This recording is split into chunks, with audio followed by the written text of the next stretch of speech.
early. I came right on time, which is 1 minute early. Maybe require railroad track somehow on the road traffic. But that's still close. And that's putting on top of it. Hey, Trustee Rail, sometime I need to get you a code for that. Yeah, yeah, You can go in the other way, so it's not like you're locked out. yeah. Okay. And I'm perfectly fine with you. It is all certain now. I call to order the Berlin Township Trustees regular meeting for March 24th, 2025. If you'll join me with the pledge of allegiance.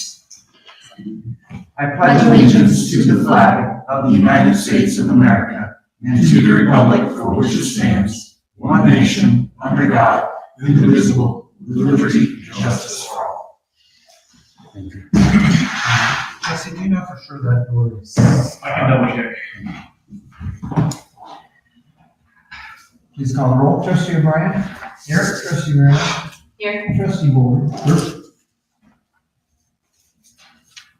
All present. Thank you. I just want to make sure that the public can fully access this.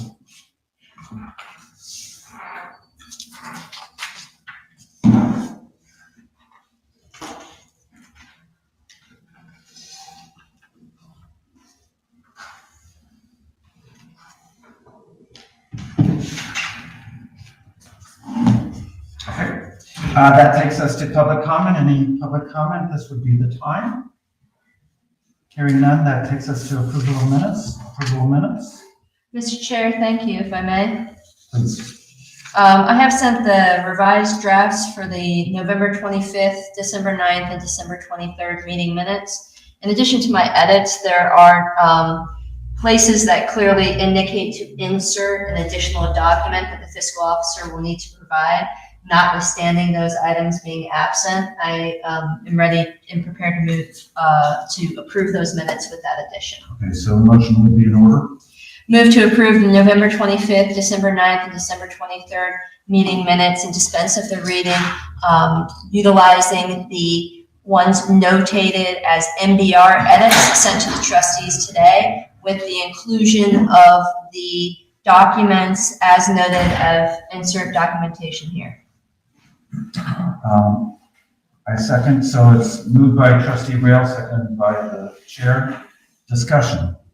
In addition to that, Mr. Chair, I did note that the meeting minutes have not been updated on the website since September of last year. And so would like to request of the fiscal officer to get those meeting minutes up to date as soon as possible.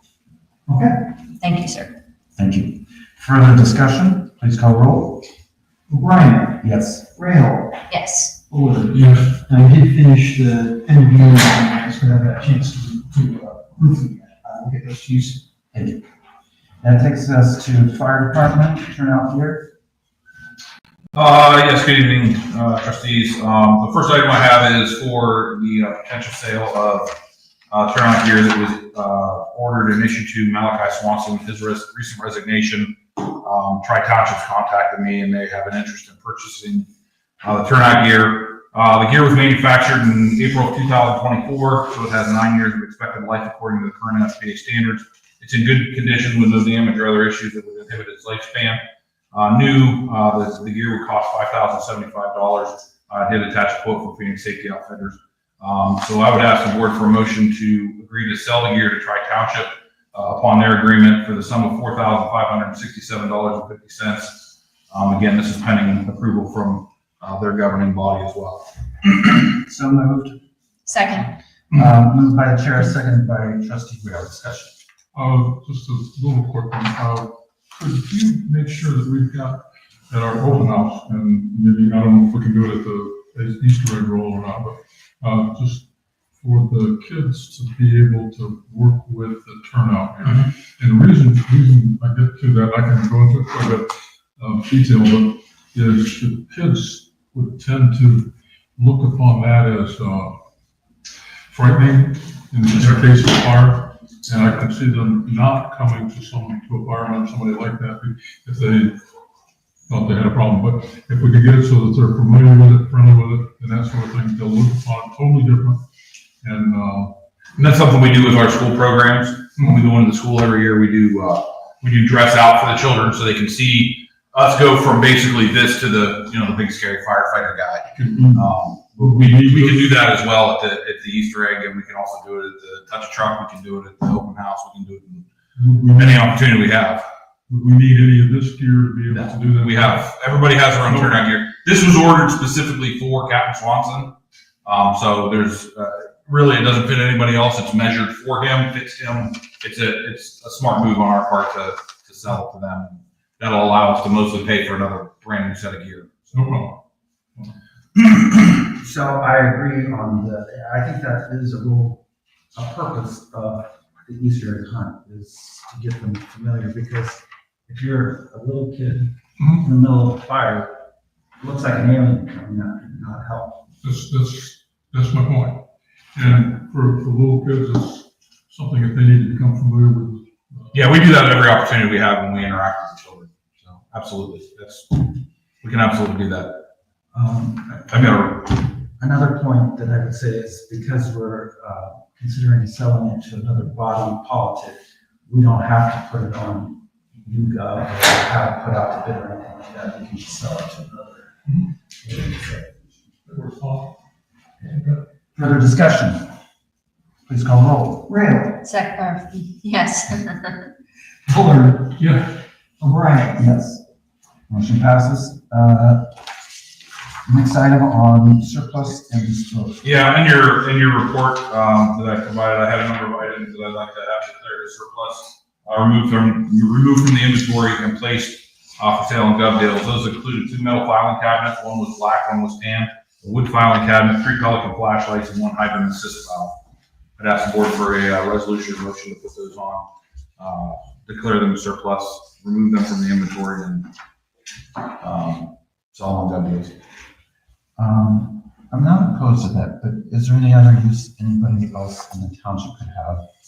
I'm actually thinking of you. Would you need any of those items? I'm not aware of any at this time. Okay, so if there are, I'd ask you to pull it. So move. Second. Moved by the chair, second by the trustee. Rail, discussion? Mr. Chair, the fiscal officer would remove these items from the inventory. Is that right? Yes. And theoretically, they all have labels and have been placed in inventory prior to his tenure, and so he should be able to match those items to what we have listed as an inventory. They would be on the inventory list. Now, as for the tags, there was a time that the auditor of state, and I was Worthington Kilburn High School at the time, we tagged everything. I mean, down to a staple. They haven't done that in years. So some of them will have tags and some of them will not. Okay, I guess in the absence of tagging, perhaps we take pictures to store for our own documentation of the removal of inventory. We could do that. That's not okay. You can provide that to the fiscal Yeah, officer. there'll be pictures for gov deals, so we'll send those to the fiscal officer as well. Thank you. Thank you. Further discussion? And does this motion remove this material from the inventory at the proper time? And we're gonna have to do a second follow motion later on, we'll take it off. No, it's taking it off tonight. Okay, so it takes it off tonight. But if there's use, then it'll come back on. And But it may get complicated because purchased by fire can't really just be transferred to anybody. We also have a couple of other filing cabinets that can be used. I really think that these can go. Perfect. Further discussion? It was moved by the chair and it was seconded by Trustee Rowe. trustee Rio. Okay, please call the roll. Fuller. Yes. O'Brien. Yes. Rail. Yes. That takes us to training requests. I have 2, they're associated requisitions as well. Request to send Captain Micah Swanson to the 10 Fire Officer 2 class at the Bowling Green State Fire School. This is a hybrid program it'll be both online and in person. The course cost is $595, and then the time he actually will be in Bowling Green, he'll have reimbursement of expenses for lodging and food as well. Those were in your report. The requisitions for 2025-024 for $595 for the tuition. And then his associated expenses will be reimbursed after the fact. Okay. But there has to be a maximum on. Yeah, so I put a lodging not to exceed $500 for the 3 nights, and then food, our per diem, according to the handbook and I believe the contract is $50 per day. So moved. Second. Moved by the chair, second by trustee Real. Discussion? Chief, we had discussed a training plan for your staff to ensure that the distribution of professional development funds was equitable and fair across your department. I know that we had mentioned once you get the organizational analysis implementing such a training plan, is that still part of your? Yes, ma'am. Okay, very good. So at this point, there have been, I think we've approved 2 or 3 trainings. So if you could, in that training plan, indicate what training had been completed by whom and who still needed to do it, that'd be fantastic. Further discussion? Moved by the chair, second by trustee Real. Please call roll. Bullard. Yes. O'Brien. Yes. Rail. Yes. And the second one I have is for, it's a requisition, it's also a training request for Knox Career Center. It's 2025-025 is the requisition. This did not make it on the report, however, it's for a rope rescue operations course. The tuition is $499, and then they have some associated fees along with that you can see in the requisition there for a total of $704. It'll be for one firefighter to attend that class. As you guys are aware, we have a rope rescue equipment and a rope rescue team. So we need to get our new folks trained up in that, and that's allowing one person to attend that class. Okay, so there's no food associated with it? or- No, it's local. He won't be staying overnight. It's in Knox County. So I move that we Who approve. is it for? It's Justin Count, one of the firefighters we just hired. So I move that we approve, requisition 2025-025 to Knox Technical Center for an amount of $704 for the purpose of the rest of the operation. Moved by the chair, second by trustee Bullard. Discussion. Could we kindly note that it is for firefighter Kennel? Mhm. That's not on the requisition. Further discussion? Please call roll. Rail. Yes. O'Brien. Yes. Bullard. Yes. Is that the last of requisitions? Yeah, that's it for me. Okay, thank you very much. Thank you. That takes us to road department. Is that, are we all clear, or do we need to do something with the candy for the fire thing? To get that all. For the Easter egg hunt. I would request the fiscal officer weigh in on the now purchase order. I'm just asking a question. And Yes. it's a very good question.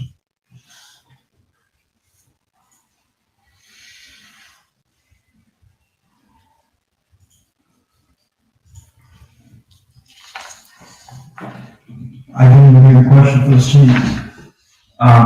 Well, it was, Is there funding set aside for the Easter egg hunt at this time? Or do we need to set aside funding to appropriate the monies for that? I drafted a check, I did a blanket, and it was for, I put it under, other, made another expense. I have up on UAN right now, then and now purchase order that I can fill out. Can put it under supplies, can put it under other. It's $875, we got a lot of money for the, keep the so fire department funded. the discussion really isn't, Replenishing of it. it's not really the funds, it's that it's for food and it wasn't pre-approved. And- Have you purchased it? And the Attorney General opinion 82-006 requires it to be declared a public purpose and pre-approval. So we are at a little bit of risk on this. Okay. My understanding is that we can do a then and now purchase order and then create a purchasing policy moving forward so that it is clearly outlined as to what needs to be done. Okay, were you aware of this? I was aware of the Attorney General opinion. I wasn't aware that it was purchased before it was purchased. If that's your question. That was my question.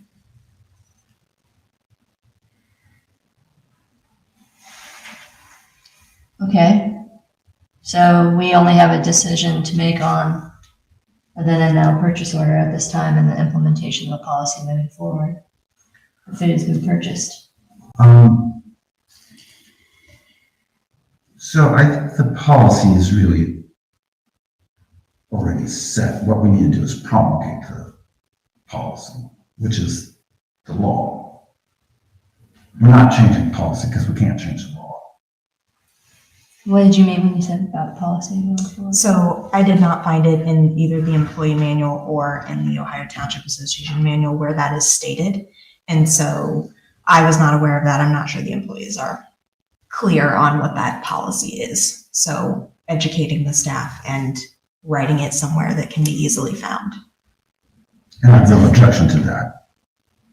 I mean, that makes sense. Does that not constitute a policy being written around the law, like how we would write any other policy informed by the law? I would agree. Okay.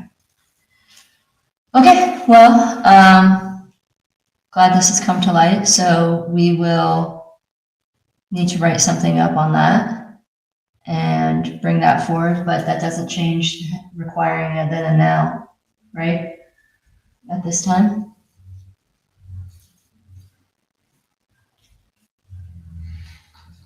Yeah, it sounds like a better nominee. The only other way that is another avenue is donated money doesn't have to conform to this requirement. So ages ago, John H. McConnell used to donate money to the fire department. So this resolution didn't always have to be because it was taken out of a donated funds fund. But there's not a women's auxiliary anymore, and John H. McConnell doesn't live anymore, so we don't have those kind of funds anymore. I suppose another alternative is if it was purchased on a credit card, could it be paid for by individuals? And the township not reimbursed for it? It was not on the credit card. It's a check. It was Amazon. How did you purchase it? Or the Amazon account.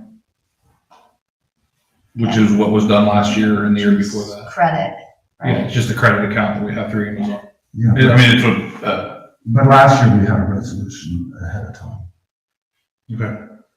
I'm not able to find that, but I mean, it's possible it exists. You were fiscal officer, right? No, he was present at the meeting though. Oh, okay. I don't believe that we did. Easter was earlier last year. I started on April 1st. Regardless, How much was the amount? $8.75. Is It's a lot of that- eggs. Yeah. That is an exceptional amount. Well, so I went back and I looked in last year and We had an exceptional amount. they of ordered eggs. 7,000 eggs last year. We had Um, 1,000 left over, so I ordered 5,000 this year. And it was rainy Yeah. and very stormy. I've seen the photos of the People were bays. leaving with trash bags full of eggs.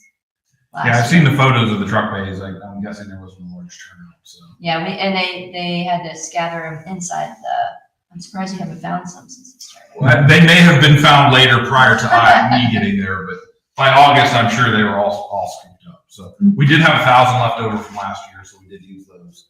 And then I ordered 5,000 to equal the same amount they used last year. So that's how I came up with it. I found the bill from last year. There's no requisition. I wasn't able to find a resolution or anything that where it was done. I did talk to Chief Miller. He said he just went ahead and ordered them last year, just like I did this year. So I don't recall a resolution last year, but that was many, many meetings ago.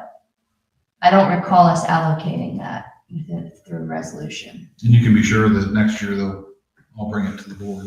Yeah, well, and oftentimes there's things like that for the open house as well. Oh, yeah, I mean,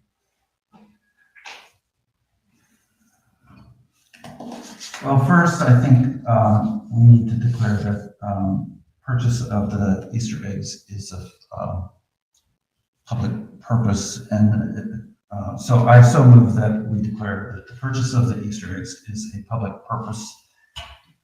Second. Moved by the chair, seconded by trustee Rail. And I would go to what trustee Bullard said earlier. It's a way to attract people, specifically children, to come so that they can see firefighters in turnout gear, so that there really is a public purpose to it. Further discussion? Please call the roll. O'Brien. Yes. Rail. Yes. Fuller. Yes. And so whether it's a then or now, I think is rather not germane, because the PO, the blanket was already in existence. So, Yes. So you don't really need to do it then and now. That's not the part of it that's. The blanket was already in existence.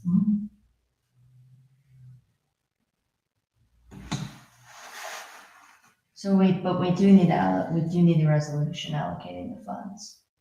I have no objection to that, but I don't think we need it then and now. Who was the vendor? Amazon. Amazon. It comes through Amazon, so we pay Amazon. So I don't know who the exact vendor from Amazon was, but we just ordered, to keep it off the credit card, I put it on the. So it's exactly $875. Yes. I move I believe, is that what it is, Jeff? 100%? Yes. I move that we approve $875 for the Easter egg hunt. Second. To Amazon, friendly amendment. Thank you. Amendment accepted. You okay with this? Yep. Moved by the chair, seconded by trustee Bullard. Further discussion, please call the roll.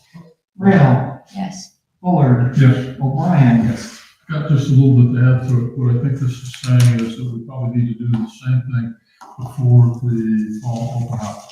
We've got everything in place to cover the open house for that. So sometime this summer, bring us the request for requisition, and I think we can get it taken care of. Nobody's against it, everybody thinks it's a good idea, all that sort of thing.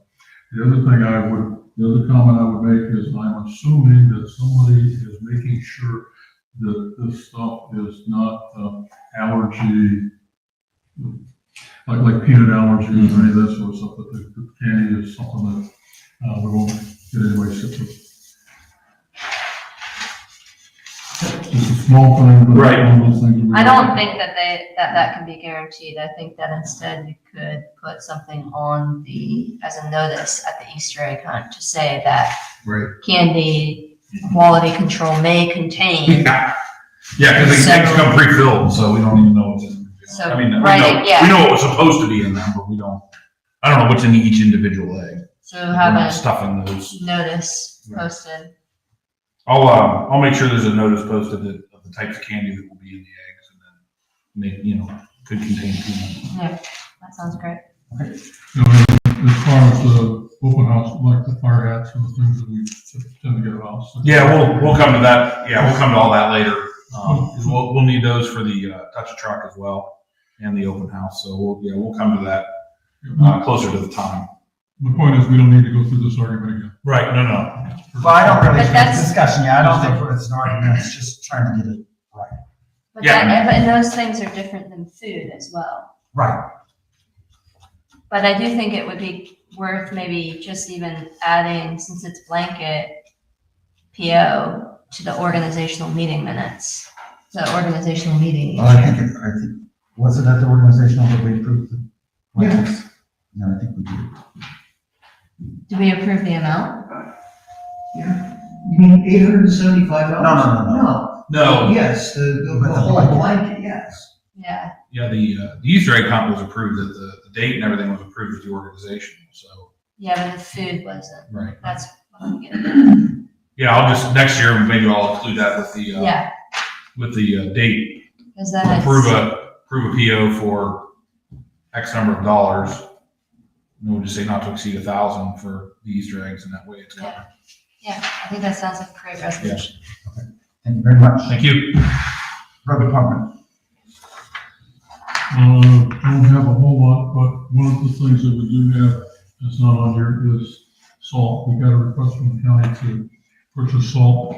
I've worked with the roads director, and we were talking about, our historical usage has been 600 tons or thereabouts, every year for salt. The last couple of years, we've run about 200 tons.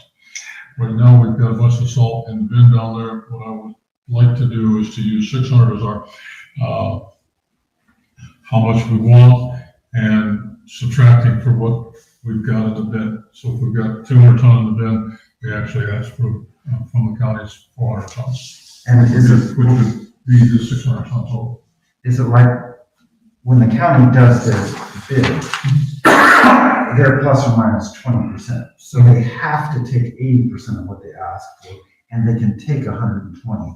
So if we ask for 400, or is it the same thing, that we have to take 80% of the 400, but we can take as much as 420?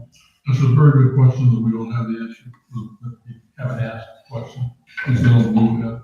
I asked Doug what's the minimum we had to take if we put in and he's going to check with Mike. If he can't have time tomorrow, I'm going to call Mike and see what we have, because that was my question. Are we planning for what we need or what we can just fill up with summer fill? I don't know which contract they're technically filling. Because there's technically two. You've got summer fill and then you've got the one you cycle through throughout the year. And I didn't get clarification yet on which contract we are, whether they just want to know ballpark so they can put it out to bid for summer fill or full year use. And to add a little bit more to the full discussion, Jesse and I have been talking about, we'd like to make some changes in the salt bin so that it would be possible to put salt in, use salt bin more easily and all that sort of stuff. And we're working with trying to get a plan together as to how we would go about doing that. And if we can get all that done, then it doesn't matter. We'll be able to handle the salt, and the extra salt or the less salt in good shape. So we have to turn that in before we meet again, correct? April side. So you are going to meet on April 7th. I can't be at that meeting. Are you able to be at that meeting? Which we, The special meeting on the 7th? should be. But you can take action on, but the 7th, you would need it before end of day probably. I can make a motion on the salt, which is, make a motion that we use our traditional bid of 600 tons for traditional usage to the county for 600 tons, less the amount of salt that we have in our storage bins. That's what we use. I second. Moved by trustee Bullard, seconded by the chair. Discussion. Do we want to authorize trustee Bullard to take any necessary action or sign any documentation related to that? I'm okay with it if you are. It's- Friendly amendment to add that, to allow trustee Bullard, to authorize trustee Bullard to execute any documents Okay, yeah, to make the bid happen. okay, so moved. Okay, so moved by trustee Bullard, seconded by chair. Further discussion? Please call the roll. Gale, Yes. O'Brien, Yes. Fuller, Yes. And then the second thing is, with a little bit of luck, Shanahan Road might be open on Thursday. Used to remain closed now. It's interesting, being a trustee, being aware that it was happening. I have rode down, Drove? I drove by the road so many times, and then made a detour. It's very irritating. And I don't quite understand why it's taking them so long. The controller house got burnt. So it's leaving the house and the controller for the gates, and those gates all talk, so all the gates talk to each other. And since that's why the Cheshire was closed and Peach Blow, because it shorted that gate, caused a fault. These gates come down, and that's why the sheriff closed Cheshire and Peach Blow, because they couldn't let anyone through. Because legally, if the gate's down, you're not supposed to let anyone through. So it was basically a direct fault.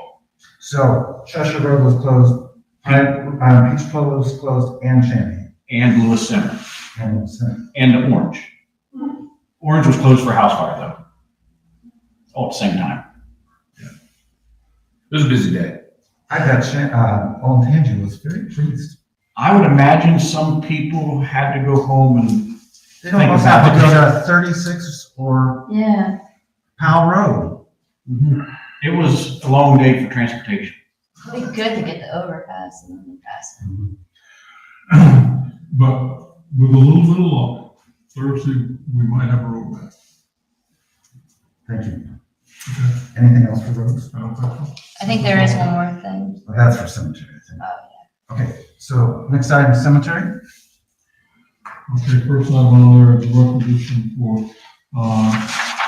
trees for evergreen. I think it's in the package here. Yes. It's in very shortly.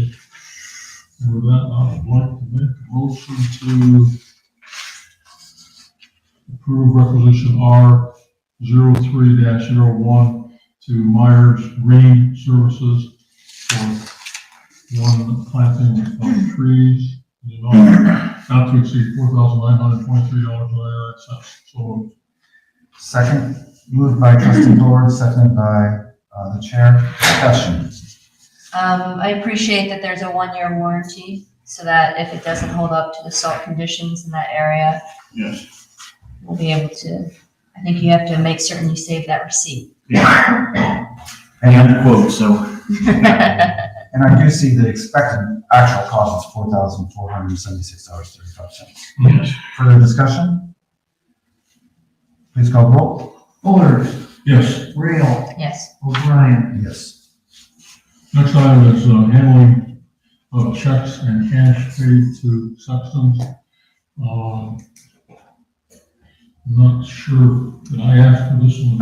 If we could perhaps have the administrator address this. So this is a carryover from last time, but I would request, since trustee Bullard is just back, that he and I have a chance to sit down and go over this in depth and come back with a little bit more information and a recommendation. We have addressed the Sexton's access to township keys, thanks to the roads department, so we will be helping with that and resolving where they can get access to keys. But we'd like to have a little bit more time to work through that. Are you good with that? Yes. Okay, so we'll put that on for our next regular meetings agenda, No problem. not the April 7th. Okay, that takes us to, well, the access to township keys is addressed in that as well. Thank you. Anything else for cemetery? The Sexton's access to township keys, issue. Yes, that's another thing that you're gonna be able to cover. This is both at the same time? Okay. I don't have anything else. Okay, that was, Okay. The mowing contract, we got that signed today, and I took them over, so around, went through each of the cemeteries and looked at them, and told them what we wanted to do, what we didn't want to do, and that sort of thing, so I think that was done quite well. Got a list of cell phone numbers, and I'll pass those, make an email up, send it to all the interested people in the township, as far as, the trustees, fiscal officer, that sort of thing. so has the contract therefore been executed? Yes. So then we need to let the other vendors know that we have taken care of that and their checks need to be mailed back to them. We have one check and one bond, so we really only got one to. Return. We just completed that today, so we'll make sure that happens, with those, the bond from the one and a check from the other one, both of them get returned to the, bidders. Excellent. Okay. Very good news. Thank you. You're welcome. That takes us to zoning department hours. We may have addressed zoning department hours as we have a candidate that, like the board to consider to appoint to the zoning secretary administrative assistant position. So do we want to go into executive session to discuss that, or what is the liaison's will? I don't see a need to go into executive session unless other members of the board would like to ask specific questions about the candidate. Maybe 5 minutes? Sure. Move to recess into executive session from regular session pursuant to ORC 121.22 G1 for the purposes of hiring, firing, promoting, compensation of a public official or employee. Second, who would be present? with members of the board, the fiscal officer, and the administrator present. So it was moved by trustee Grail, seconded by the chair. With a friendly amendment, and you second with that? Yeah, I seconded it, yeah. And I really would like to keep it to 5 minutes if possible. I'm hungry. I have to control. Brian. Yes. Holder. Yes. Randall. Yes. All right, have a good one. Yeah, good night, guys. Thank you. Appreciate you. Thank you, Chief.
Make a motion that we return to regular session from executive session.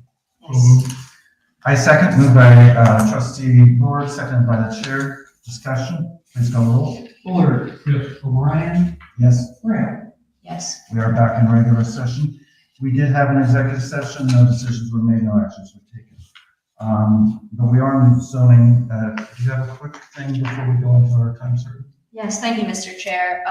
We did post for the job of zoning zoning secretary / administrative assistant, and we do have a qualified candidate for consideration at this time. So I move to open the zoning secretary / admin assistant and appoint Stephanie Corwin to that position in the amount of $49,000 with the start date of Tuesday, March 25th, pending successful completion of the necessary paperwork. Is it for a 1-year probation or a 6-month?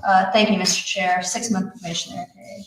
Moved by trustee Rail, seconded by the chair. Discussion?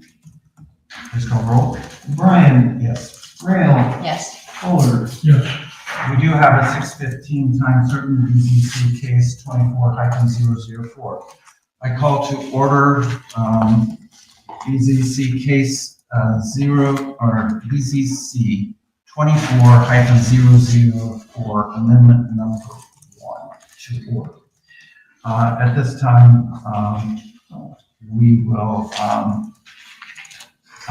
without objection, follow the following rules. We'll have the applicant make a statement, followed by the board asking questions and comments. Then we will open the floor to those who are in favor of the zoning amendment, followed by those in opposition, and then the board will consider the testimony. Without objection, so ordered.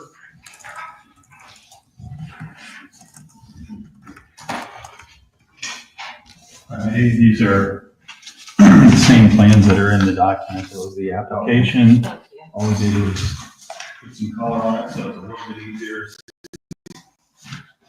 to refer to.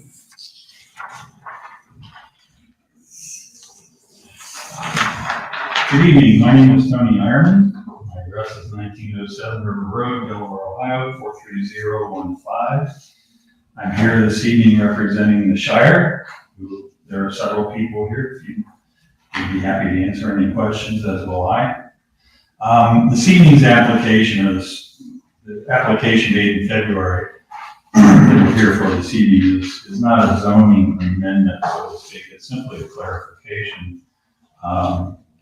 In meeting with the family, probably towards the end of January, maybe it's first week of February, we knew that we were approved for 10 units. The plan was approved back in the original zoning application, only showed 8. And we realized we probably need to get that taken care of with the township. So simply, it's a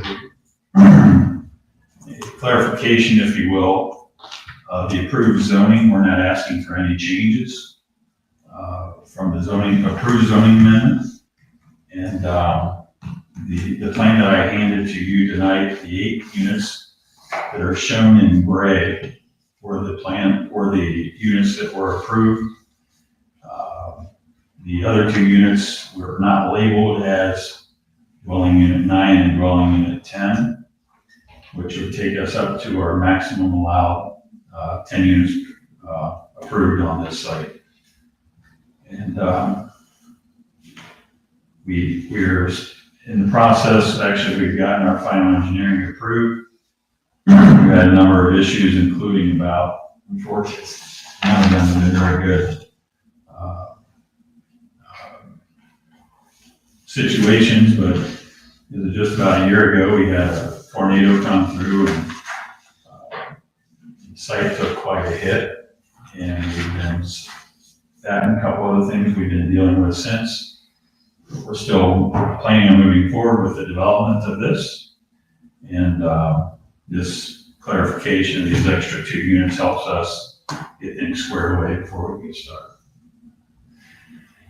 With that, I would be happy to answer any questions you have. It's just simply identifying unit 9 and unit 10 to bring us to a maximum allowable number of units. Anything additional? I don't have anything additional. Okay, the question that I would have is regarding, number 9. It's, part of the barn. Have you come in before asking, not this body, but other bodies to use that as a dwelling unit and gotten a negative response? The approved plans for this were for that north wing to be used for storage. What our plans are is with the approval of this evening is to work with the building department to get approval for the north wing to be used as a dwelling. That's non-responsive. Is that okay? No. But we've not had any formal application for the barn being used as a residence, no. Today. Have you asked zoning to do it? No. Zoning inspector? No. We've had conversations with the building department. And, The county building department? yes. But it's simply been a couple phone calls. I'll turn over to the board. Trustee Real? Yeah, thank you. Just as a point of clarification, the zoning permits up to 10 units. Right. When you submitted the original application, I thought you just were asking for approval for 8 units. Did you ask for approval for 10 units? It was in the At a text time? that way, yes. Okay. Do you happen to know where it was at in the original text from August 17th, 2023?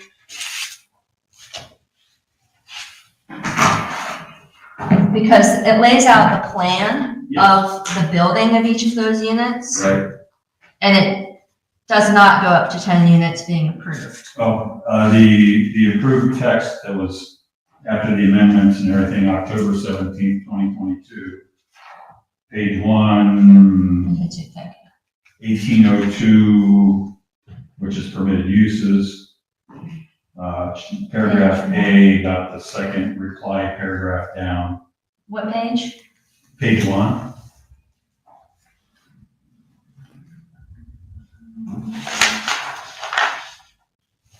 Just to make sure we're looking at the same thing. My page 1 is the title page. Oh, I'm talking page 1 of the Old Cheshire planned unit. Okay. You want me to bring it over? Yeah, that'd be great. Sure. Just so that I can reference. Is that Yeah, no, I'm glad. Glad to. Thank you.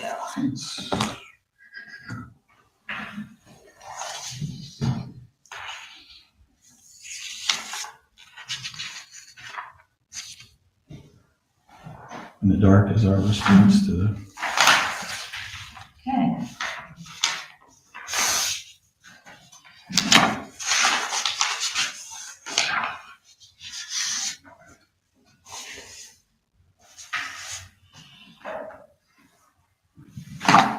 Okay, thank you.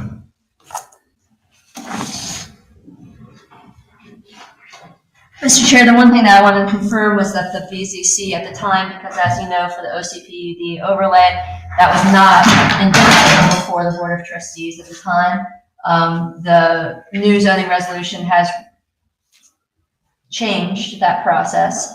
And so at the time, the question for me was, did BZC know and approve the up to 10 units, or was it just that it was permissible and it had not been approved? And based on the application that had been provided, it did appear that there were 10 units that were stated as being approved, even though the plans did not include more than the 8 units identified as living units. So the plans didn't include it, or the map didn't include it? Map didn't include it, the text did.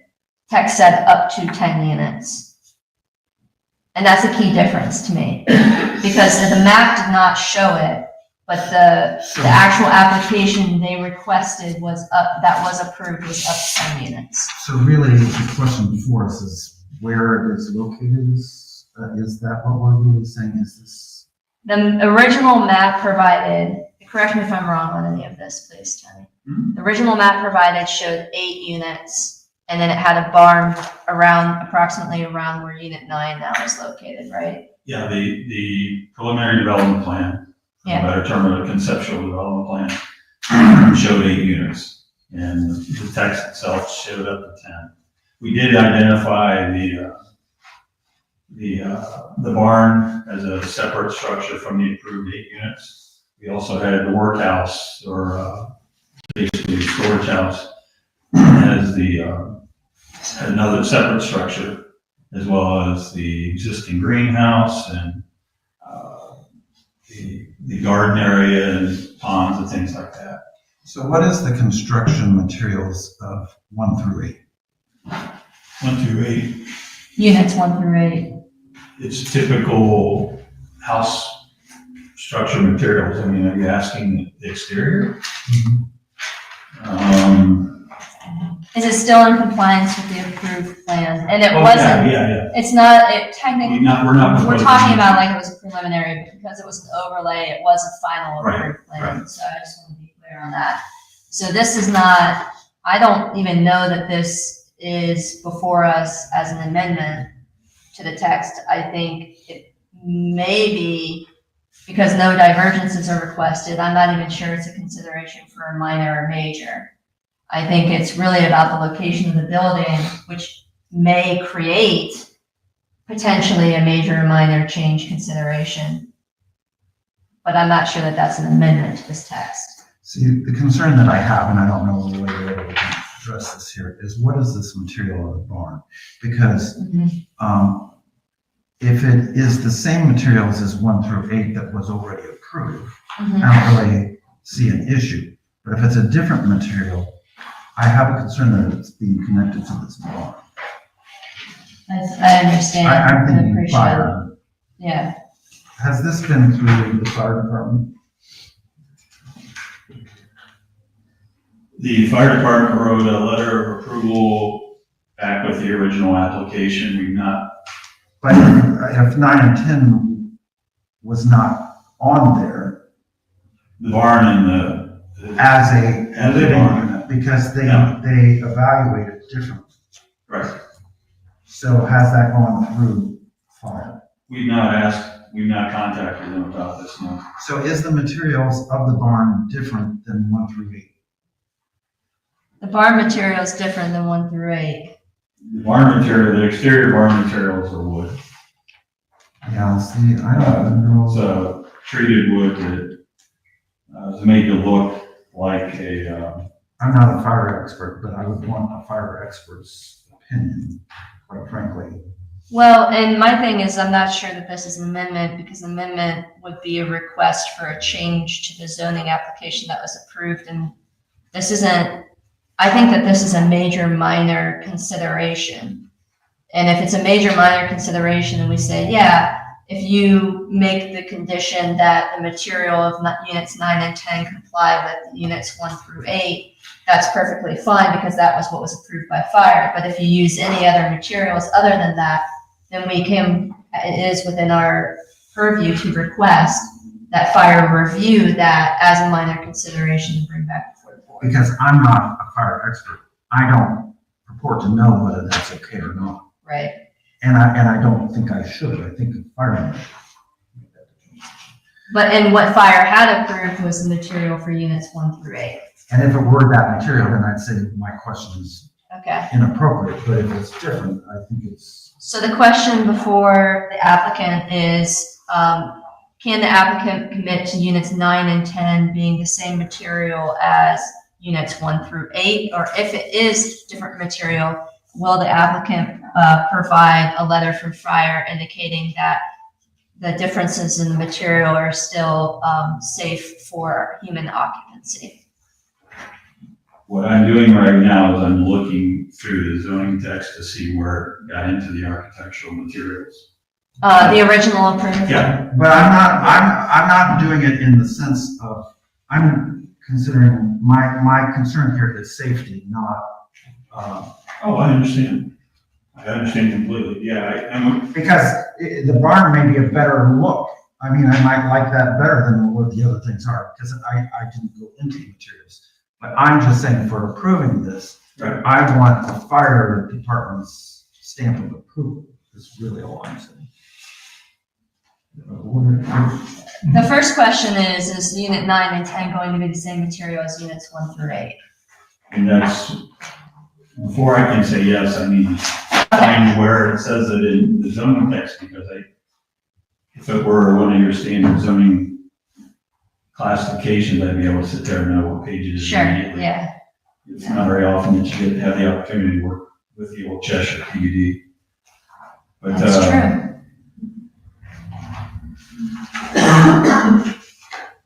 you don't recall the page, the section number?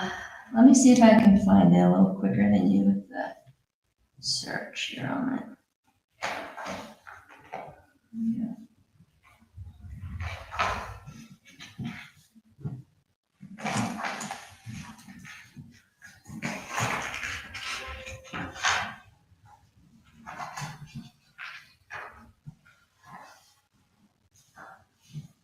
Included in section 2, landscape plan and architecture of this development plan. So section, if that helps, section 2.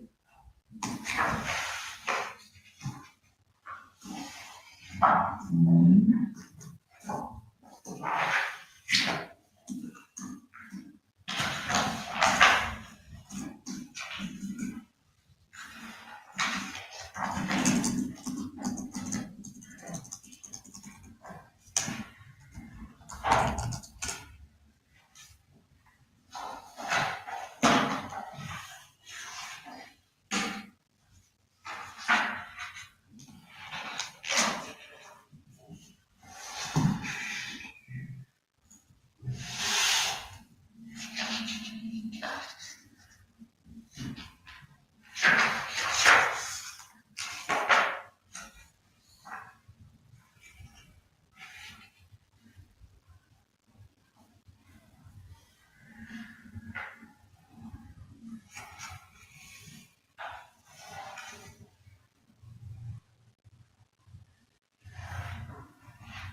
I see a number of like exemplars provided at the end of this section.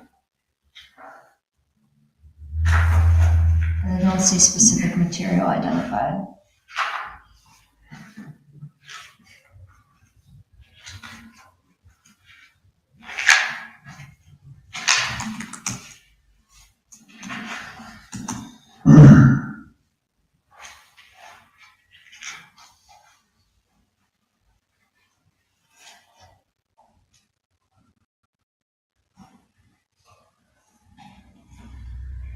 From an architectural design perspective, and that's not your question, from an architectural design perspective, the barn and the buildings were intended to look the same or to fit as very complementary architectural styles.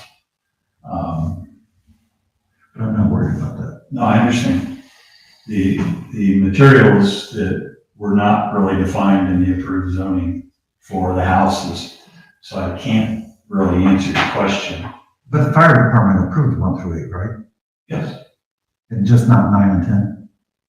They approved the barn and the Property building. But for living. not at Yeah, this see, point. that's all I'm wanting, and Yeah. if that were to come through, I don't know if you want to continue it, but that's my own concern. But let me ask you the question, if we move the fire department and they're okay with it, is there even, can I just get a letter and come back and resubmit it to I don't even think, or do I even need the letter? it's a major minor consideration to me. And so I think at that time, we would determine if it's a major minor consideration. And I don't know that it's not an amendment if it's deemed to be a minor consideration. It's only would need to be require an amendment if it was deemed to be major. Even if it's a minor, they would have to get fire department approval for the minor, wouldn't they? Well, the minor specifies that the board can require any additional items to be followed up on and still approve a minor. So it doesn't, the answer to your question is no, it wouldn't require that fire, but we can request it in order for us to make an informed decision on whether it is a minor. Do you have one?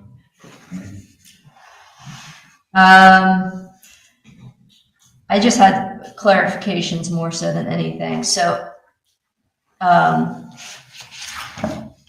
assuming that the rocks are not a cobblestone drive by the gravel. The rocks in the representation of the map provided. It's a stone, yes. It's not a copper, no. It's gravel. It's stone. I honestly can't remember what we've been working with county engineer on. Kinley Horn is the engineer of record, and they've been working with county engineer on that. Okay. Could you also identify what stone is being placed there for the drive? Sure. The barn, with the number 9 unit attached, I did have a question on if it was the same material or an extension of. It's the same material as the barn. Okay, because that one is a little bit different than the other ones because it says, as part of the zoning text, architectural design criteria, including materials, colors, and renderings for all structures and criteria for proposed signs with proposed control procedures. These shall also include specific renderings of the elevations of structures. Any modifications of these structures shall, and it was at the time, require reapproval of the development plan by the Township Zoning Commission. That portion was changed to be at the Board of Trustees' discretion. So at the time of this being approved initially, any of these kinds of changes would go to BZC. Now they come to us. And we did get clarification that it would be under our new code and not our old. But the change to the use of the character with number 9 being attached to the barn would change the architectural design of this. The barn plans from the zoning from day one included the wing that had 9 on. The plan hasn't changed at all in the barn. It's just, it was built so that there's a ability from a fire perspective and a residential perspective that there is a wall and a safety door between the barn and that north wing. Okay, yes. Yeah. So this was, There's no change to that at all. there's no change to this architecture. No. Oh, see, this is why it's good to have more details provided sometimes. So this was what was originally approved, the barn, and what I'm hearing is that this is actually not a new unit to be built. This was already, this is like that portion. What I'm hearing, and maybe incorrectly, is that the use of that portion was supposed to be storage and is now to be living. Is that true? The original plan showed that as storage. This is storage, okay. And Because the what number 10 unit was initially storage building too, right? It was more for the outdoor equipment. The outdoor equipment, So okay. what we're proposing is to, without adding another footprint on the site, is taking the north wing of the barn and turning it into a residential unit. And then taking the storage structure that's to the east of it, which is number 10, and using that as a 10th unit.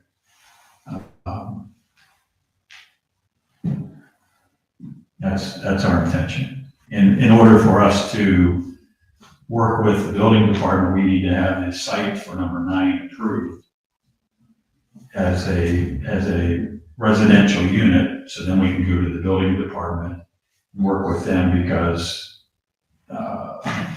for fire, for electricity, everything you have on a typical residential structure.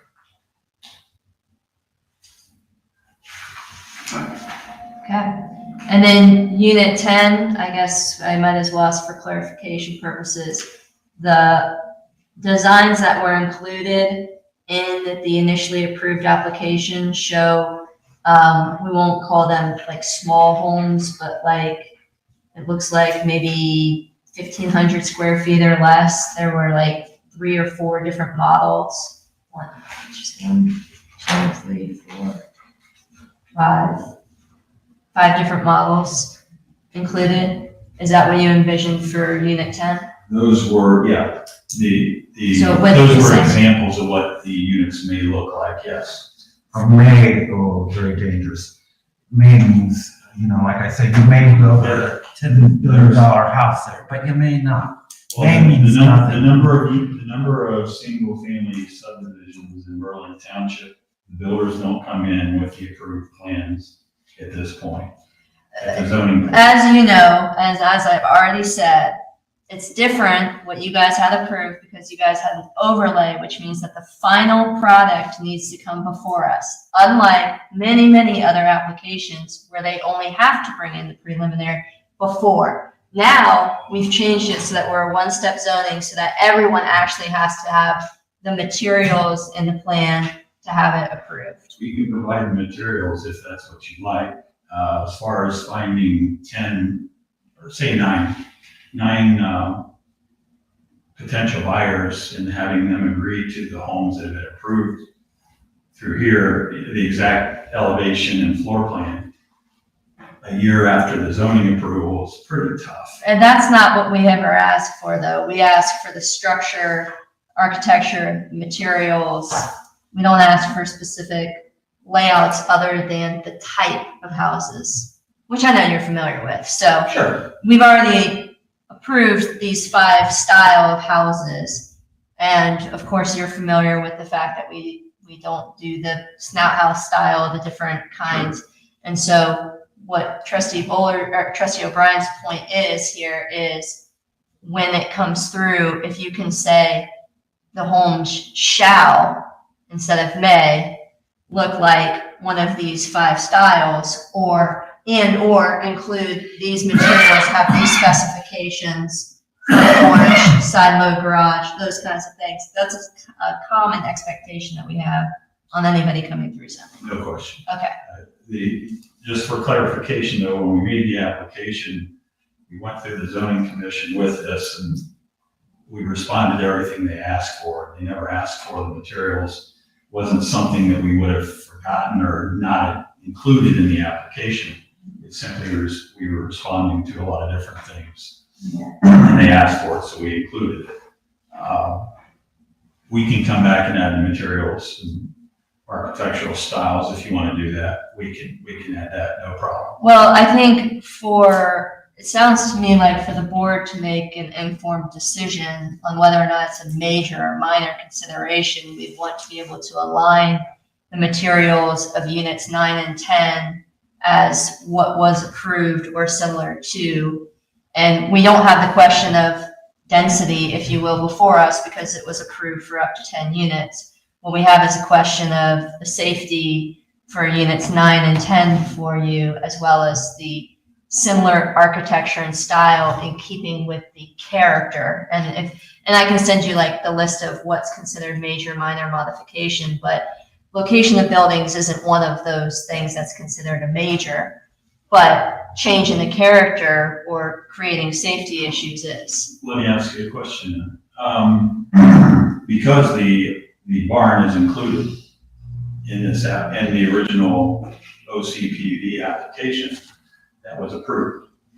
It was, however, the difference in what you're bringing forward here is the use. Right. And use. I'm just going.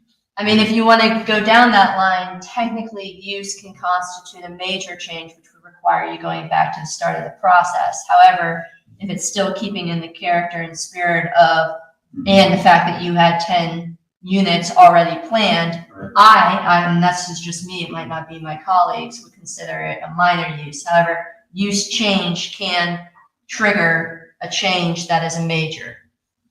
Right. So it was approved as storage and you're going to use it as a living unit. And if there is a minor, then it probably will require a little bit more documentation to note that it's still considered a safe structure to utilize for home occupancy. All it's doing is responding to the use and the architectural style. Mhm. And the architectural style is not changing. Not So changing we at have all. it narrowed down to one, Mhm. and that's the use. And Which then triggers a safety concern. that's And what potentially next major. is. So it sounds to me like we have to go talk to the fire department and make sure that the architect or the materials meet their standards.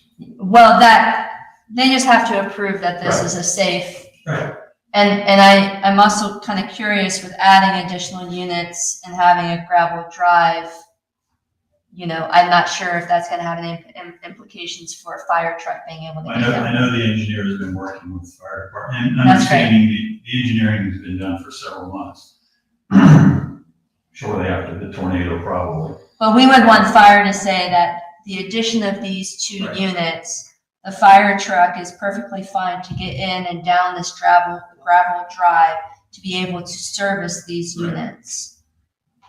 I know, and I Situation. can't remember the fire department's, and it's a standard, PSI for drives. I know the engineer has been working on that with them, and so that part I think we're okay with.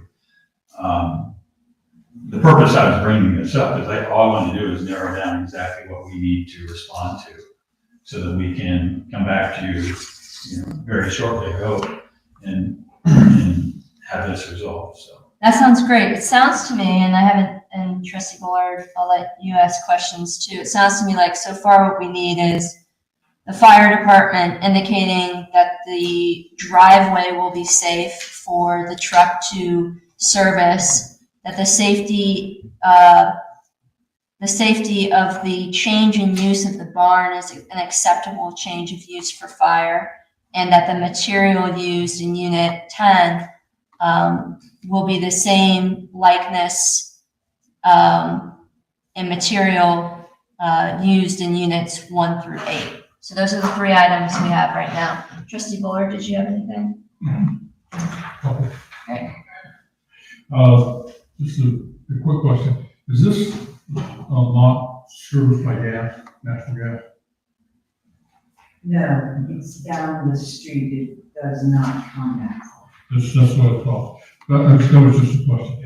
And then the gravel driveways in here, those are all private. Is that Right. correct? So it's just a private driveway. You've also shown here potential parking relocation. What does that mean? The intent of the applicant was to provide more parking than required by zoning. So, and it's What potential further for, with that sort of thing? what's that? I'm just wondering what you mean by relocation. Where is it going? The Unit 9 used to be allocated, I believe, as having additional parking spaces there. I don't have a problem with additional parking spaces. I'm just wondering where they're going to be. Well, in clarification to his question, I would like to know, is it additional that you're adding to the plan, or you're changing the plan? We're just relocating the approved number of parking spaces. We're not adding any more. Okay, then answer his question, please.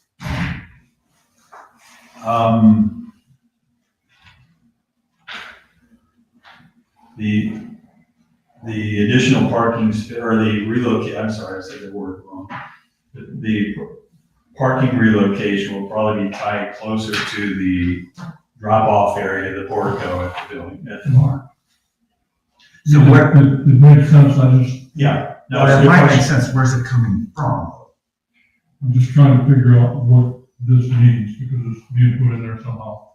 And I'm sure you didn't put it in there just for. The plan shows 3 clusters of 2 parking spaces each on the east side of the entry drive or road A coming in. And I think what we'd like to do is move those over to the west side in closer association, still heading off of the drive or off of the portico loop, but more tied closely to that. Instead of having them, yeah, Trustee Bullard, this is what I took this as, just, I don't know if this is helpful, but the map from what was previously approved. I thought this was parking. Oh, shoot. Those touchscreen. I know. I thought this was additional parking here, and that no longer is located right there. Right. And so it's moving from right north of Unit 9, and then where did you envision moving it to? In closer proximity to that loop. Like, more like here So or something? as people are dropped off, maybe head in off of this way and off of that this way. Something like that. So is the barn commercial? No, The public is not coming to this, only residents are coming. residents and, if the residents want to have a party or something like that, but it's all privately. So there's no rental in the No. barn? Because the concern I would have is It- it- handicap it- parking. There'd be inadequate parking for numbers for anything like that. Does that make sense? Relocated parking is in So, closer and they would proximity move it to, it was right here, but it's coming too close to Unit 9 now, so they're looking at moving it here or here, is what he said. Well, I thought it was, the arrow was pointing there. You're pointing out the problem that I've got, which is I'm not in concern where the parking is going to be. You want to see where I it's, just want to see what you're planning. Okay. that's Because fine. this is a wide open, you can put it over here. Yeah, You no, know, and what I'd like to know is what you mean by that. Yeah. That's, I understand. just want to be clear. Well, if I may clarify, Yeah, go ahead. because I'm more picky than you are. What you're saying is you want to see where it is, not you want to know what it means. You want to see it. Correct. That will be an approved item. That's a very wide open statement. Well, right, because, And I don't like wide open statement because what it says is, hey, park where we want. right, well, And because that's not what I'm saying. sometimes somebody in a wheelchair having to go across a gravel drive, that's not real. That's right. Right. But that's private drive, that's private, all that sort of stuff. They get to worry about that. Okay, we don't have to worry about that, but we do have parking spaces here, which is enough, so people aren't parking along the road, people aren't doing that sort of thing, but where is it? That's what I'd like to know. Gotcha. The other thing I'd really like to know is what's the building envelope for these things? Because this one, these all have nicely defined building envelopes. This doesn't have a building envelope. This could be here, it could be over there. Because that's all within that same building envelope for these two houses. Okay. We'll just outline that. And I don't think you mean to do that, but I No, it was like- just an oversight. and I don't want someone to come back 20 years from now and say, No, the plan illustrates where they are. you follow it. It's, Okay. I'm just trying to be clear. Clarify. 9 and 10. That's all I'm looking at. So that's a fifth. Location of the building envelope for Unit 9 and 10. Okay. Specified. You understand what I'm Totally. Yeah, I never would have thought of it. I appreciate the point. I mean, obviously 9's restricted because 9 is part of the barn, Well, it's. but it still should be clarified. This shows it, and right here, we got 30 feet off of the driveway for these properties here, all of those, and a decent separation between them. But this one, we haven't really defined where it is, okay? It could be right up next to the driveway, as far as I guess. Mhm. That seems That was- doable, right? That was the concern I Okay. had. That's about it, as far as I'm concerned. Do you agree that this is less of an amendment, and more of a major minor request?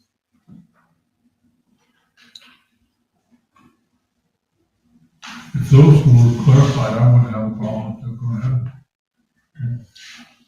Okay. But I'd like to get that clarified. One other little side issue though, where are you gonna put mailboxes? And I'm assuming that you're gonna have a community mailbox, which would be. That's a good everybody's assumption because I don't think the post office allows individual mailboxes anymore, so. Well, that's correct, but what my concern is to have handicap access to it and all that sort of thing. If it's back there in your driveway, I really don't care too much about it. If you're looking at something out here along this road, Yeah. I do care about it. I would prefer not to have it on Cheshire Road, it's just too busy. So just define where the CBUs are. Near the entrance. Your applicant has something to say. I believe. Can I say something? I Can talked you have with them the identified? postmaster. Yeah, I'll have to give you your name, address, Oh, I'm and phone sorry. number, your social Car- security number. All right. 888-88. Kari Lindbergh, Or the applicant. 538 Uxbridge, Columbus. I talked with the postmaster about where they would like it, and we have it in the drive right now, but the long-term plan was to have a group box by the barn. And that way that he can come in and go out, he or she. That'd be wonderful. Could you include, is that communication that USPS provided to you? We talked in person, Okay. so. Could you just have something written up Okay. that you We'll just provide put it us on the with? plan. Yeah, put it on the plan. That'd be If it's, as long as it's, we know that, we all collectively Yeah. know that. Well, the if post it's like office comes in and temporary removes it here, 10 feet over, permanent we're not- there, that's perfectly fine. And our concern is primarily handicap accessibility, because we Right. have residents that come here and complain that they can't get to their mailboxes, and we've heard them. And so every plan has got to have some accessibility to Right, handicap right. people. Except this won't ever be anything but a private drive. Just as long as a handicapped person can get to the mailbox, it's private, so I'm not really that. It's private, and one of the things that you can do is you can go to the postmaster and request home delivery. So if you've got like a note from a doctor or something that says you're handicapped, then you could have the mail delivered to house 6 or whatever. Oh, okay. Okay, directly, so, which is in addition to the community mailbox.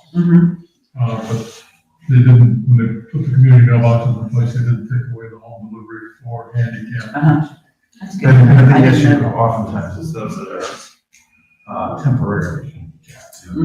Oh, Because they don't do this, I don't think, for a temporary. So it's, and the only reason for asking is to make sure it's not on Cheshire Road, because if we read It's, Cheshire Road. oh my clearly, goodness, it's we way don't- too dangerous for that, yeah. And making the access for Cheshire Road is a whole different deal. Needs a lot of government, a lot of work on that. Yeah.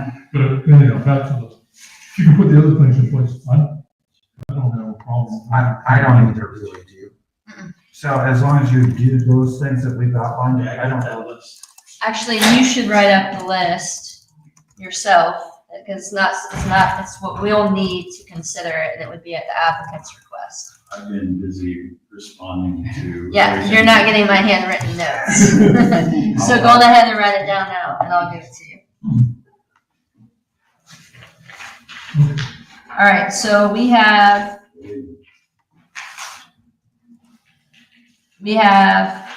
a note from the fire indicating two things. One, that the gravel drive is accessible, and two, that the safety of the barn and potentially unit 10 is good. We have 3, the material of unit 10 specified in keeping with units 1 through 8. We have 4, the relocation of the parking that went away. Where will that parking go is called out. 5, CBU's location. And use the mailboxes. And then 6, the location of the building envelope for unit 9 and 10. So that means how many feet off the road, how it's listed for units 1 through 8 to assure that it has the proper setbacks. Just so we're clear, you've had the indication, it's in the text. This is a condominium complex, so it's, But unit, so 10 when you is- say private drive and stuff, you understand, so. yeah. I'm sorry, I'm not understanding why that clarification is relevant.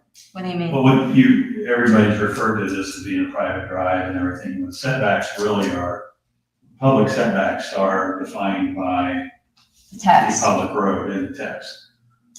Yeah, in the text it says 30 feet, Yeah. but here it doesn't specify 30 feet. So- Well, no, what he's saying is it's on Cheshire Road, it's not.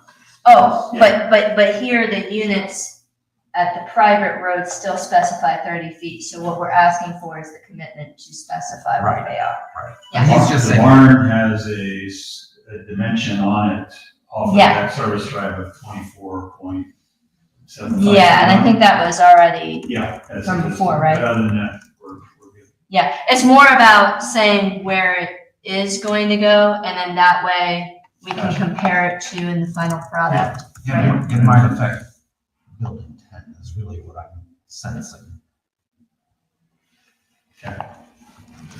You're saying that, for example, building 10 is not going to be 30-foot setback. Is that what you're saying? What I'm saying is Which I it don't- ought to be, but But it doesn't need to be. What we are asking them to do is to specify what it is. yes. Yeah, we're on the same page, Okay. thank you. And just a FYI, or you guys might want to think about it, is how you're gonna handle trash. And I know trash is not something that, but You guys stay if probably you're behind looking at a whole bunch of cans, the ditch. looking at a whole bunch of cans, when they're gonna drive the trash truck around and do all that sort of stuff, that's one thing. You got a big dumpster, that's another thing. You might want to think about that, where you're gonna put it. That's it, but that's not something we're worried about. Okay. But if you've got a gravel drive, it ain't gonna last long if you've got garbage trucks going on. Yeah. This is, and that's another reason we're looking at the driveway very carefully, how you're, a big garbage truck, you gotta have a lot of room and you gotta have a lot of base on it.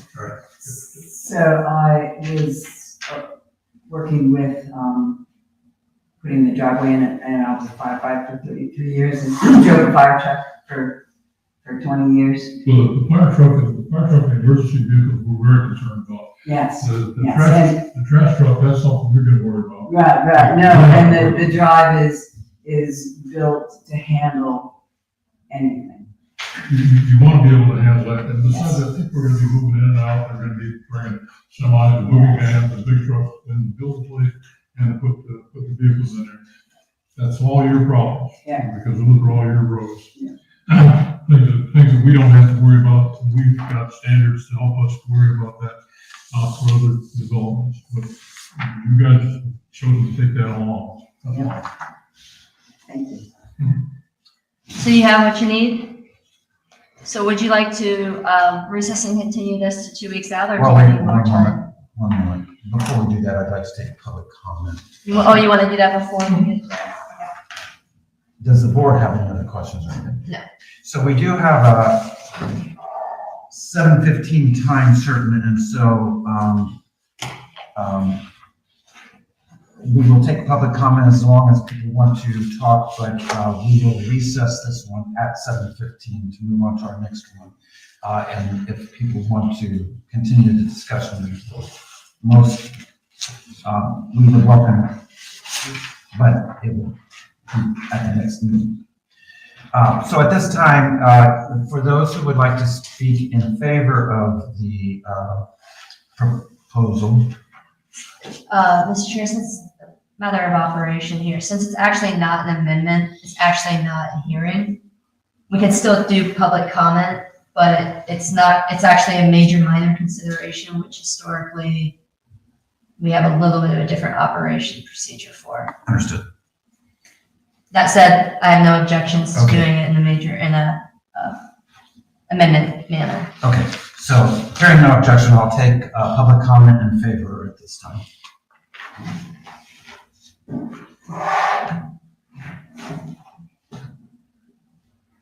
Okay. Hearing none, I'll take opposition. Hearing none, do you want to move to continue? I'll speak in favor of it. I mean, not. You're the Yes, applicant. I request a temporary 2-week delay, continuance. The proper title is We continuance. have April 14th at, Not 2 weeks, but 3 weeks.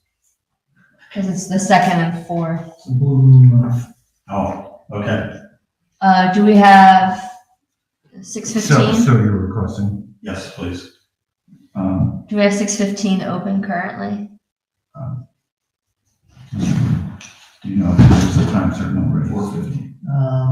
I don't believe we have any time certain set for the 14th, do we? I'm not aware. Double check one thing. I think so. Did that work for the applicant? Yes, You want to make a motion? So I move that we recess and continue. Can I make another comment before we do that? I just want to clarify why we're so concerned about the fire department. We're concerned about it for the safety of the buildings and all that sort of stuff. But also, there's a bike trail in the park. It's it's the rough trails. Combo mountain bike. very familiar. Where people get hurt. And we've had to make access through the golf course to be able to get people off of the trail where they've broken legs and done things in the park. You're gonna have that same set of issues as far as, people, if they get hurt, fire department's gonna come in and they're gonna find the easiest way they can get there, to get the people taken care of and all that. Want the fire department looking at this as well as the buildings and looking at having access to the trails to be able to get to that in the park. And it's not something that you want to spend a lot of time thinking on, but it is something that will be there. And one of the, Mr. McConnell we had an ambulance turn around on one of the greens in the double legal golf course. So it's one of those things that you want to take a look at and think about, and want the fire department, if they can make some recommendations to keep you from having problems with that in the future, that's a really good thing to have. But that's part of why we want the fire department looking at all of this. There's more to it than just the buildings and that sort of. Okay. That's all I'm saying. So I move that we recess and continue, I'll call it a hearing. BZC case 24004, number 1, to April 14th at 6:15 PM at 3271 Cheshire Road. Second. Moved by the chair, seconded by trustee Rail. Discussion. So because the requirements of a hearing are more stringent than a meeting, Mhm. I don't mind following the rules of the hearing because we'll be covered even if it really just needs to be a meeting. That's fair. Okay.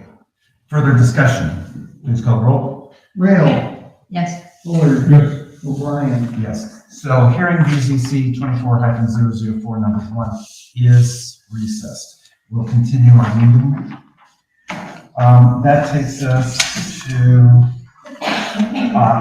we are finished other than our hearings and other time certain finished with zoning. Yes, Mr. Chair.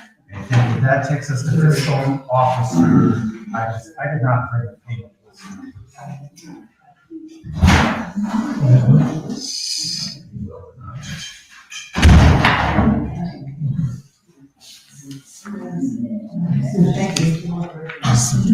This is the wrong one. I printed the ones I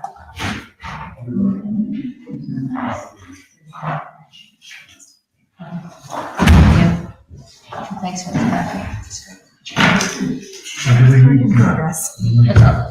What is the $50 loan? Yes. Especially when there's 2 or 3 versions. There's only ones. And I'm like, Well, that's easy to track too.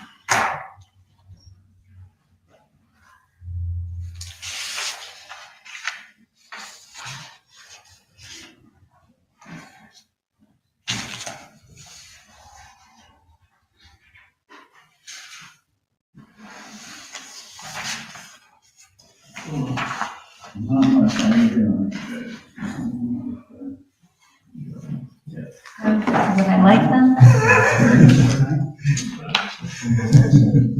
Yes, you would.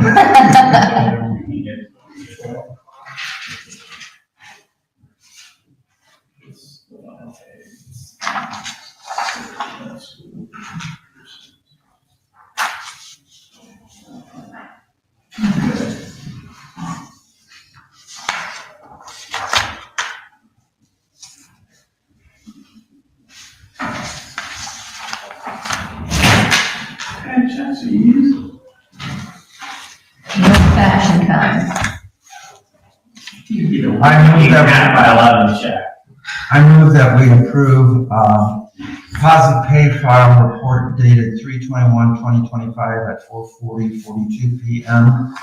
Warrants number 32747 through 32767 for an amount of $34,751. Second. I'm sorry, I said that wrong. $34,721.64. Second. So moved by the chair, second by trustee Fuller. Discussion. Please call the roll. O'Brien, Yes. Rail, Yes. Fuller. Yes. So when you look at this, the last warrant, 32768, is not included because we need to redo that. Well, actually, we don't need it until, it's actually refunded. Megan Bell. Yes, that has been voided. Okay, electronic payment first. Left that back on the table. It's a little shorter this time because there's only one payroll on it, but it's still 10 pages. I suppose what I do to make it shorter is not include the payrolls, because the payrolls take 3 or 4 pages to list out. I would be okay with that. Would you all? Yeah, I'm good with that. Thank you. Okay. Inventory, laptop, and printer? Again, I've got the old UAN computer and printer. We're gonna go ahead and give that to the road department. Is that your recommendation, trustee Fuller? I don't know. This I talked to Jesse about it briefly. He said that he felt like the roads department could use it. Okay. Yes. Then I'm fine with that. I don't have a problem. I just haven't had any conversation on I still have to get it re-upped so that it's, I believe it's got Windows 10 and Office 2019, I think is what it's got. So will that need to be, And the licensure changed over? No, it'll still, that's a good question. Who will have a license? I don't know, it's gonna matter. The township will still have your license. it. Oh, no, I think that's fine. It's general, it's not fiscal versus. Yeah, you're fine. Is it an annual thing or is it a? If it's Office 365, it's an annual thing. Okay, so later on, it will need, to be taken out of roads instead of administrative, but we don't need to do that for the rest of this year. I mean, it's not, time-wise, it's not really, it would take more time. But are you asking to change the inventory to the roads department at this time, or do you want to wait on that? Let's wait. Okay, any other items for the That's fiscal it. office? We've got 2 more minutes.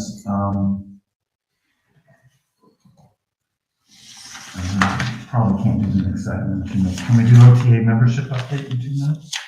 We can. So the Ohio Township Association, the board approved my membership in the cost of $25, which turns out it was actually $45 because OTA did not clarify that there's an additional $20 charge for the Delaware County Township Association. For myself and Sexton Jackie Buell, we would like to request $45 for each of us to join OTA. One there. The OTA doesn't, do anything with collecting the memberships, it all goes through the. Yes. association. Yes. Move to appropriate $45 for cemetery sexton Jackie Buell and an additional $20 for Administrator Hale for the purposes of OTA membership and DCTA membership. Second, moved by trustee Rail, second by the chair. Discussion. Please call the roll. O'Brien. Yes.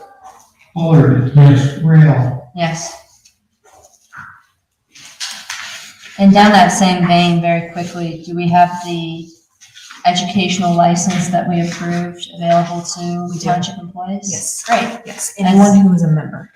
And so that is why her joining and myself, it will make it easier for us to register for those. But Fantastic. we did have, I believe, one employee that already registered for one. Fantastic. Okay, with that, it has just now turned 7:15. That takes us to a time certain determination of major or minor modification for 7 Hills of Berlin. I'll turn the floor over to trustee Greer.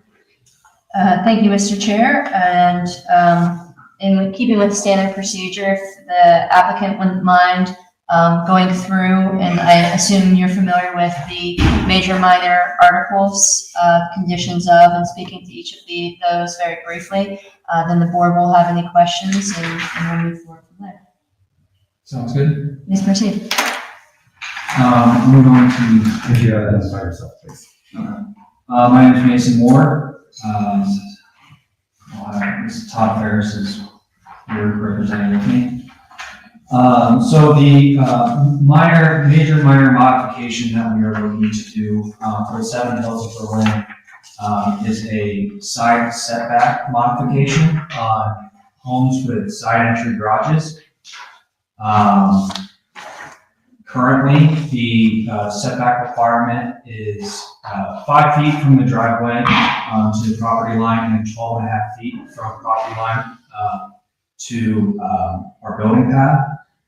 We are requesting a modification that will allow us to be 5 feet from home site to property line and a 2-foot offset from driveway to property line. In our, Could you say that in other words? I heard what you said, but I'm Yes. not sure exactly what you mean. so we are looking for a modification that will modify the side setback requirements from building pad to lot line, 5 feet. So is the building pad, I'm not sure what the definition of that is. That the envelope, or what is the building pad? Building setback, you guys call it a building setback. Side yards. Okay. Side yard setback, so from, the closest point of our home to the side yard, property line. So you want to taking it down to 2 feet? 5 feet, I apologize, 5 feet from, building, it's in, the second page of this slide deck here. This is our standard side entry garage, Buchanan product. As you can see, on an 80-foot lot, we would need this modification to allow for pretty much any of our products to fit on an 80-foot lot. As you can see here, we would have 5 feet from the left property line to our building, 48-foot product. We need 25 feet for driveway, and then a 2-foot offset from driveway to the opposing property line. With that being said, with this modification, we will have no building pad closer than 17.5 feet to each other. Although a rare scenario, if you jump to the third page of this presentation. So when you say building pad, you really mean the house itself? Yes, that's correct. So the garages will be within 5 feet, but the, This one, I think it would be the best picture of what's going on. At the time of it. yeah, thank you. So this is what it wants to be, not what it was, correct? Correct. And what it was, can you tell me? 12.5 feet side yard on each side is what it currently is. And that's our standard zoning resolution. So when it says 24.6 inches, what is that? What is the 24 feet, 6 inches? That's not a modification. We are just saying that is how close the houses will be to each other. So is there, I'm sorry. No, you're good. So in your plan, Yeah. is the distance between the houses no closer than they were previously? It's just they both shifted. That's correct to a degree. If you don't count the garage. Well, I'm worried about fire access. So I want to know, is the distance between two buildings no closer than it was before? No, in a certain circumstance. Now, if we had on How page, much closer is it? it is 17 seven and a half feet. 7.5 feet. 17 and a half feet would be the minimum distance if you have a front-loaded house next to a side-loaded garage house. And current language, the closest they can be. 25. It's 25. No, 17 and a half would be, according to this picture, would be if you had a side load house next to a front garage. Yeah. It would- I thought you said next to a side load. Well, he said the two things, but he. Yeah, same thing. Yeah, thank you. It's gonna be hard for us to get on the same page once we understand what we're talking about with these here. Well, the pictures are very helpful. Yes, they are helpful.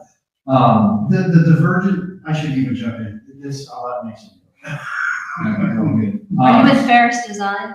I'm not, I'm with Dries Homes. Is it with the What? builder? Dries Homes. Dries Homes, Could thank you you. spell that for the? DREES, Dries Homes. Thank you. And there's an address. You have an address for the In office? the application, yes. Sorry, in the binder. Oh, you just say for the record. It's for the record. Okay. It's name, occupancy, address. You don't know your address? My. No, not your personal address, Your the business business address. It's 100 Fort Mitchell, 100 Grandview Avenue, Fort Mitchell, Kentucky.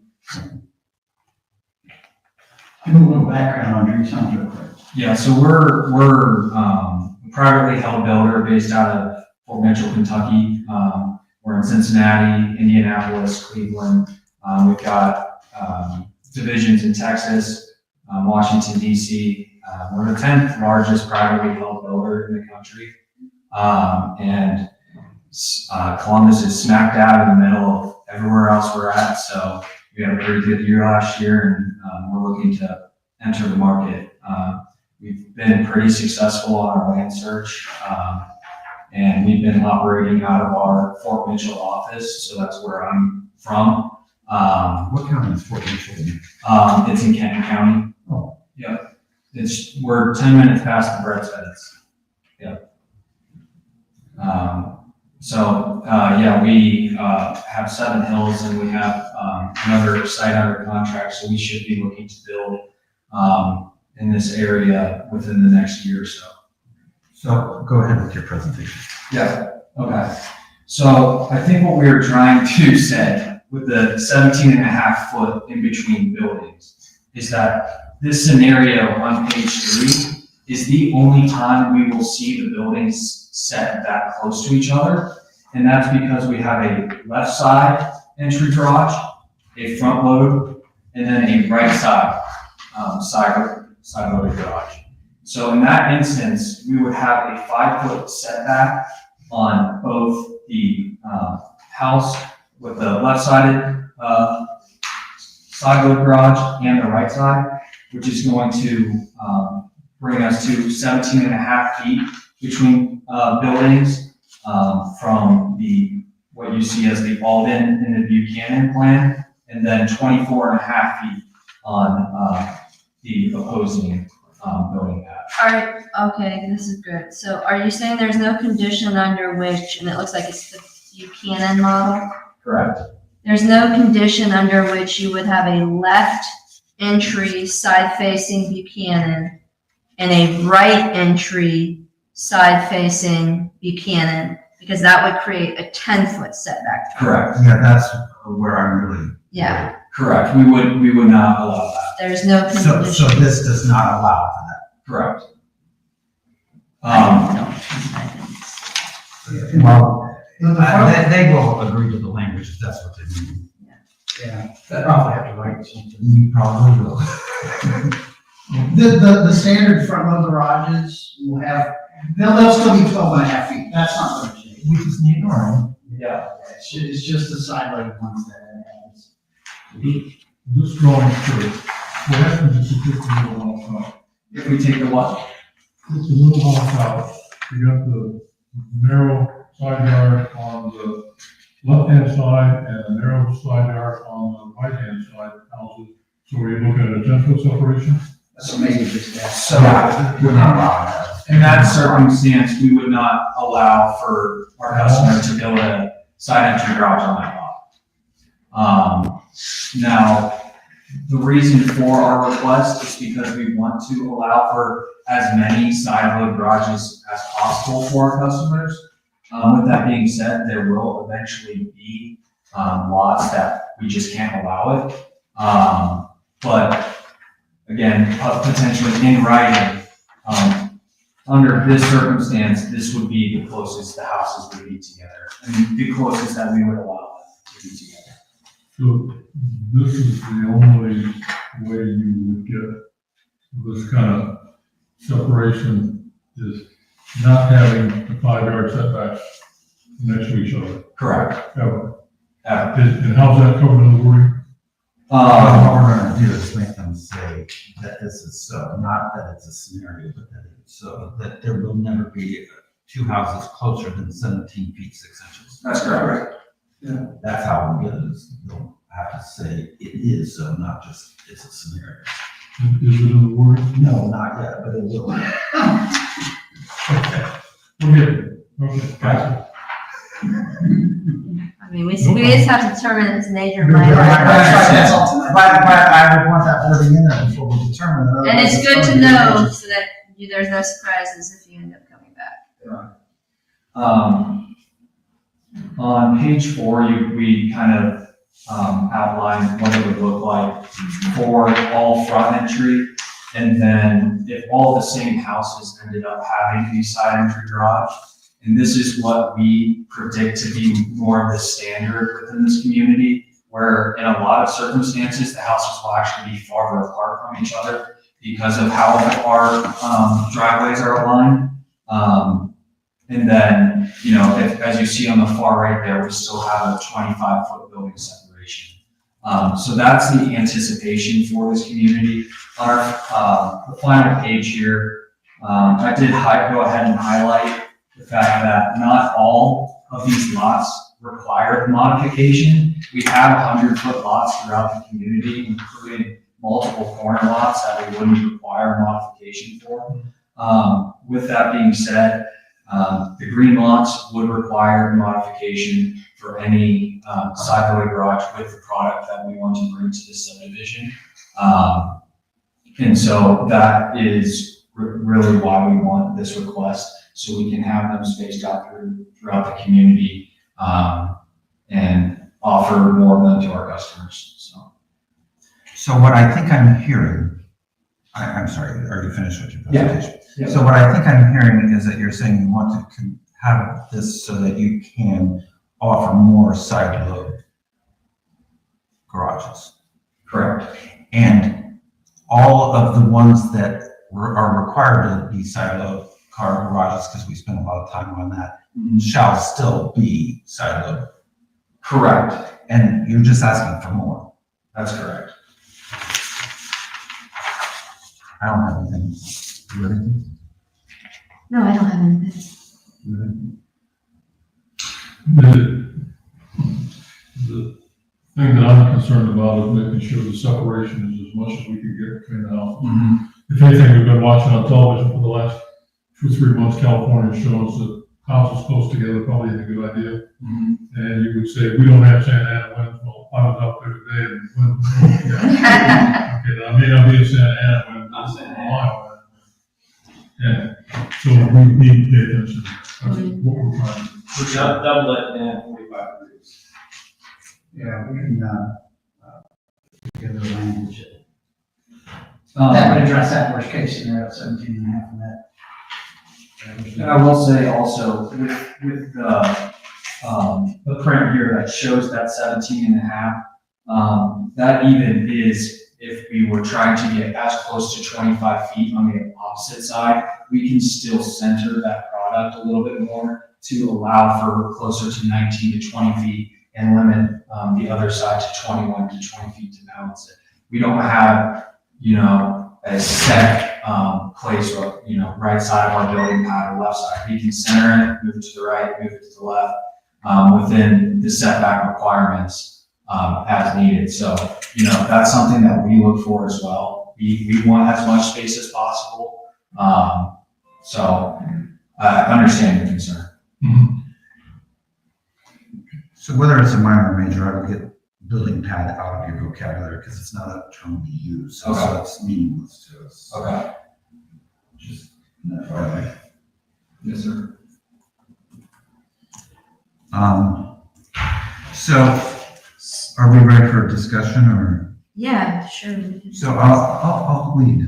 Normally, I'm pretty rare on minors, but because of it's an increase of side load, I don't see it as really being a change of character because now if it was a reduction, I would say it is because you're going and making it much more limited and monolithic.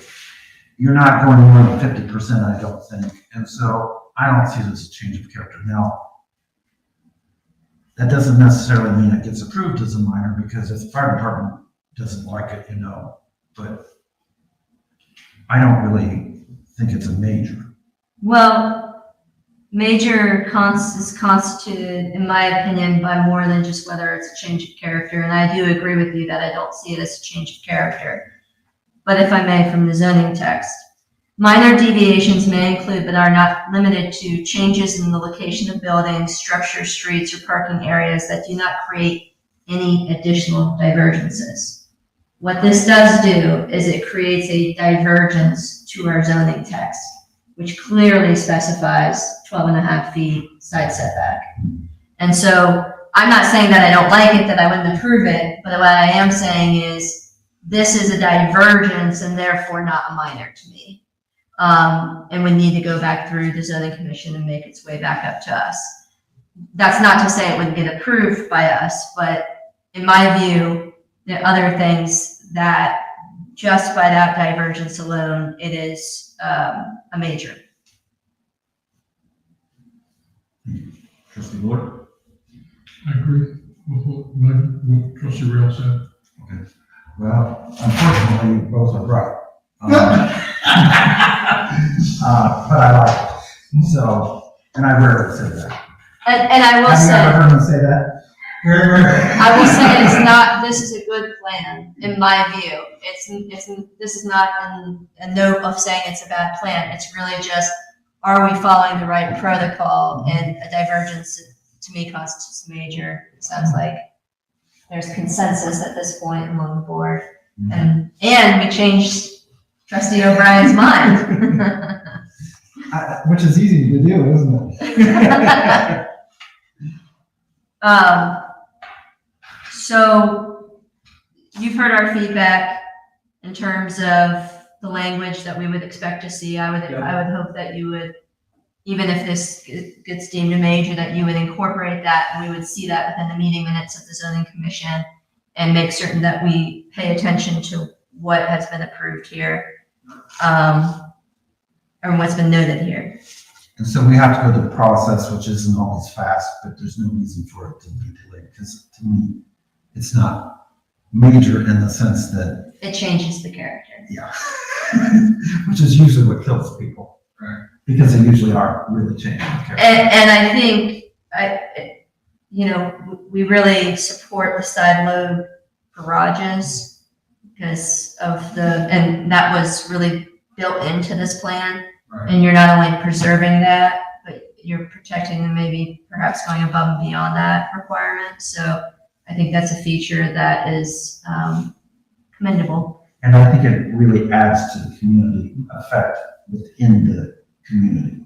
Although I hate the word community, but I think it will make the development be successful.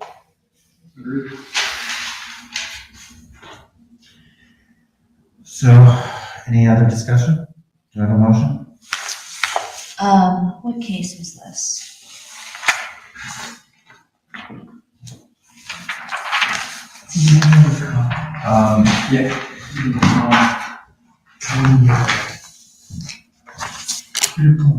Jeff, what is the BZC case? I think Is Seven Hills of Berlin is BZC 24006. 006. That's not Oak Park. No, that's later, Oak Park's later. I don't know what the case number is. Just want to make sure that we had a little bit of a snafu last time.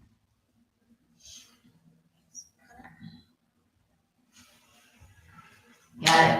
Okay. Thank you.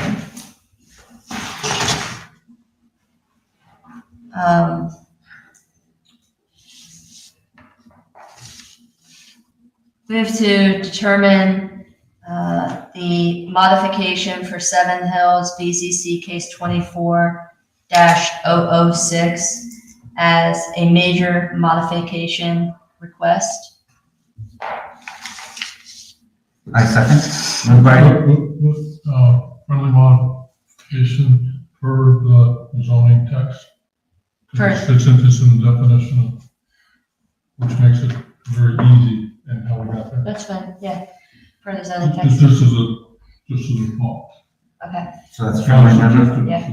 I accept the friendly amendment. Further discussion? Moved by trustee Rail, second by trustee O'Brien. Please call roll. Rail. yes,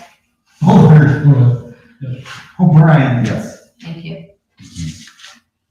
So the next step for you would, to get in contact with the Berlin Zoning Commission, the BZC, and, get on their agenda. And, I'm not sure when they'll get you on, but, if you have any questions or follow-up, you can, should I have them contact you? Because I normally would say Kathy That's like, we're Levi. or Levi, the zoning inspector, Levi. Yeah, you can talk. Okay, to good. him. Yeah, good point. Let's say Levi for now. Who are you now? So I know, so I have to just. Administrator. Okay. Administrator Aubrey Hale. Aubrey Hale, is that okay? Nice to meet you, Aubrey. Ferris, Todd Ferris and Ferris Design. Oh, what's up? He's prolific in accounting. Everybody gets top. Yeah. You'll see my. Thank you. All right, thank you guys, Thank you. appreciate it. So have you ever had where you submit a final development plan before we get that out there? Very well, very engineering. He's good. Very anxious. Okay. Okay, so, how long will the next item on the agenda? We don't know. Okay, so the next item, until our 8 o'clock time certain is Buckeye Swim Club TIF resolutions and agreement. Administrator Hale has provided us with some information here. Would you like to walk us through that, please? So you have the resolution before you. You have the signed development agreement, which would, pending board approval, then I would sign, and then it would be fully executed. We could return that. And then the school compensation agreement is within the packet that says Board of Education, Olentangy Local School District. And those are the three documents before you as part of this. The second piece would be to establish the Tax Incentive Review Council, in which I have updated resolutions. If you each want to take one. Please note that the back and front combined page is the correct version. You will notice that it references the Board of Education of the Delaware Area Career Center and an individual appointed by the Board of Education of the Olentangy Local School District, not Delaware City Schools. No, it's different. There's a change, so he needs. Oh, there is. changes. Okay, so could you say that again louder so the trustees below could hear? Yes, so Okay, gotcha. this back front references the correct school districts. So that, what was provided to you by the attorneys were not correct, and you, The original one referenced Delaware City, and I asked for it to be updated, which is the one that I just handed out. The correct one will say Delaware Area Career Center and Olentangy Local School District. and this is Rick Carter, the landowner of Buckeye Swim Club, as well as the fiscal officer from, Liberty Township. What was the limit you take out? So, Administrator Hale, if you could walk us through which item we should consider first. The resolution, Which was, Creating a tax. no, the resolution for the TIF. This document here. The Turk would come second. Okay, thank you. The Turk comes after the agreement. The resolution, the development agreement, and the school compensation agreement are approved, and then you create the tax incentive review council. Thank you. so the TIF was to be considered in tandem with the JED. Is that correct? The language requiring the JED is in the development agreement. That's why I wanted to do it. Yeah, so shouldn't we accept the development agreement before the TIF? Whatever the board's preference is, that's fine. As long as they all three are considered together.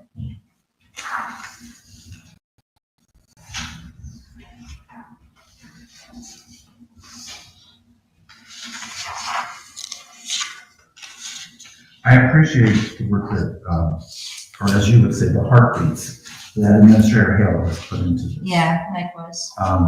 I know we would not be here considering this if she were not here. I agree with you. Absolutely.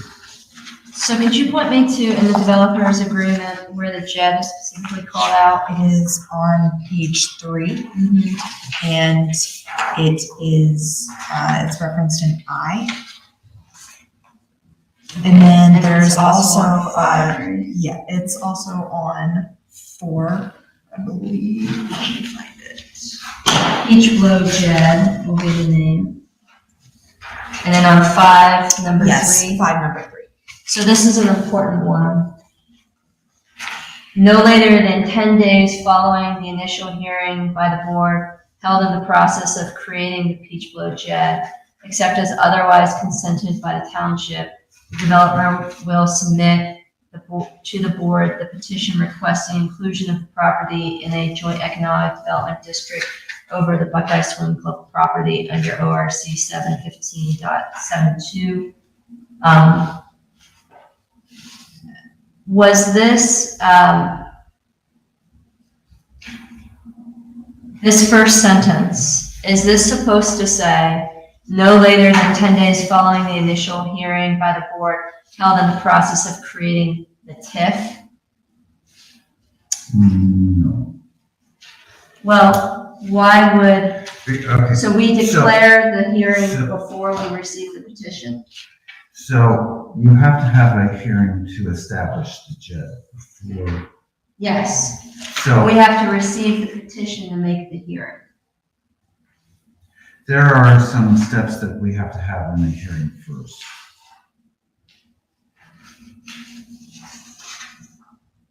So my understanding was we approved the TIF, and then within 10 days, we receive a petition for the JED, at which time we then establish the hearing upon receipt of petition. Is that not the process? That was So, my understanding. so we have to have a hearing with Shawnee Hills has to initiate the process, as I understand it.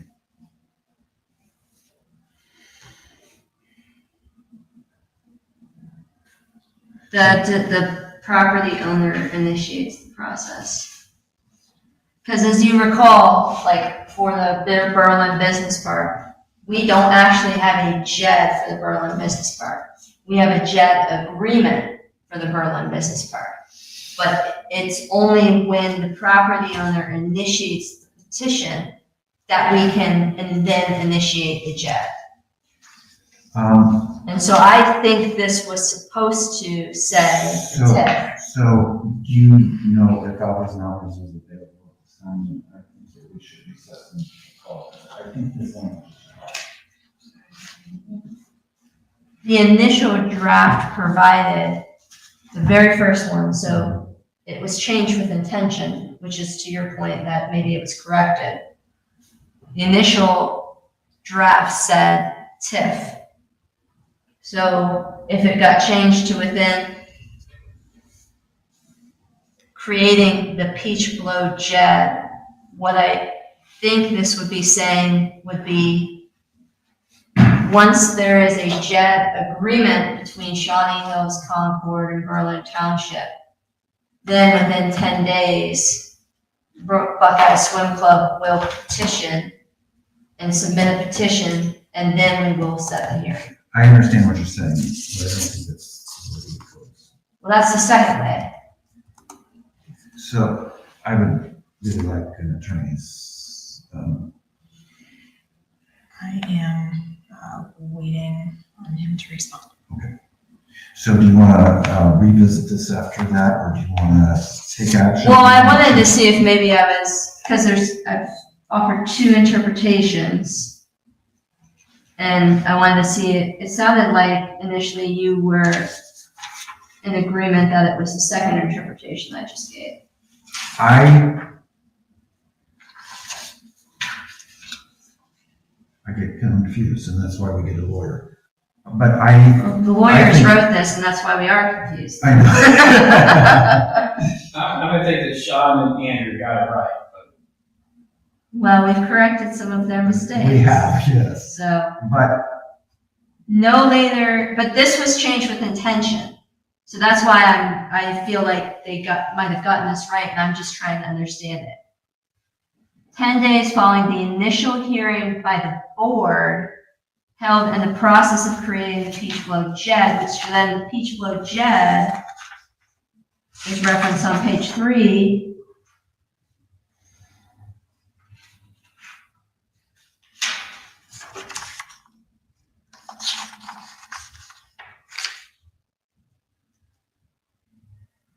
And the Peach Blow JED is the JED. But I think what they meant, and this is why I think we need to clarify this, I think what they meant is there's a JED agreement that the townships in Shawnee Hills will enter into. And once our board signs that agreement, we and that can be done in 10 days independent. have to. Yeah, and that can be independent of you, then you will initiate that petition. This is basically saying we're gonna do all that. The problem is that they call this the Peach Blow JED. What they really should be calling this is following the approval by the board of the Peach Blow JED agreement. Then you will petition, and then we're creating the Peach Blow JED. I understand what you're saying now. And that's what I think it means to say. But otherwise, this doesn't read right to me. I'm not saying that you have any different intention of doing. No. So what we could do is we could clarify that one paragraph to say, and create, no later than 10 days following the Berlin Township Board of Trustee approval of the Peach Blow JED agreement. And then take out except as otherwise consented to by the township. The developer will submit to the Board of Trustees in Berlin Township the petition requesting inclusion of the property in the JED. Right? I don't really have a problem with that. I don't have an issue with it. You what? I do not have an issue with that. Do you have an opinion? No, and he's not responding. Okay. And I think that's the way it's supposed to read. So can you write it so that the fiscal Yeah. officer could have that so that it's not? And I don't want to rush it. So this will be And just do it as a clarification in the motion. in the motion. Yeah. Item 3, page 5. Well, and I guess if we don't do it in the exact language that the lawyers would do, but we understand and we have it in there. So we can do it as an MOU to the agreement. We can do it in the motion itself.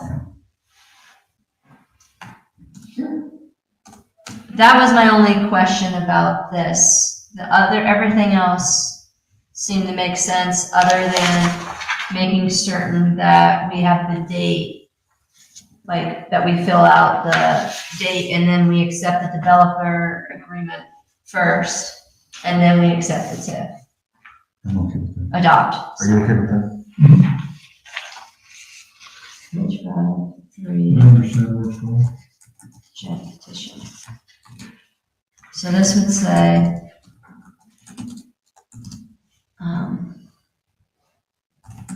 modified language, modifying.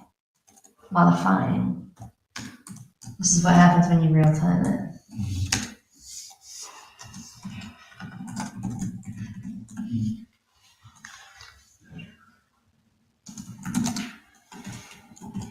And then the only other question is, what happens if you don't get it in 10 days to us? Well, I think the intent is to get that done, so. Yeah, but just, is it enforceable at all? I What, think it is. I think it is. would the TIF be irrelevant? We've agreed to it multiple times. What kind of ramifications would be had?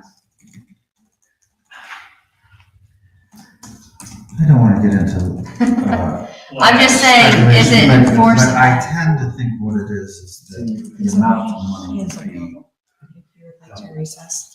It's in our best interest to move forward with it. Without objection, we are recessed until 8 o'clock. Recessed, or do you want to go into executive session? Well, we could do either. So Or do you want? object so that we can do the discussion. Object. Okay, so now go ahead. Do you want Administrator Hale to resolve it independent of us and recess? I'm okay with that. I'm okay with any of that. I don't really have a preference. What is your preference? I just want the language to be right. I don't care how we get there. I also want you to be able to ask a question. I mean, if you have questions. Well, you and I can talk to him. So how about we recess and you discuss it with him and come up with language? Okay. Is that way you don't get in the middle of it? Yeah. Okay, without objection, we are recessed till 8 o'clock. No objection, we are recessed.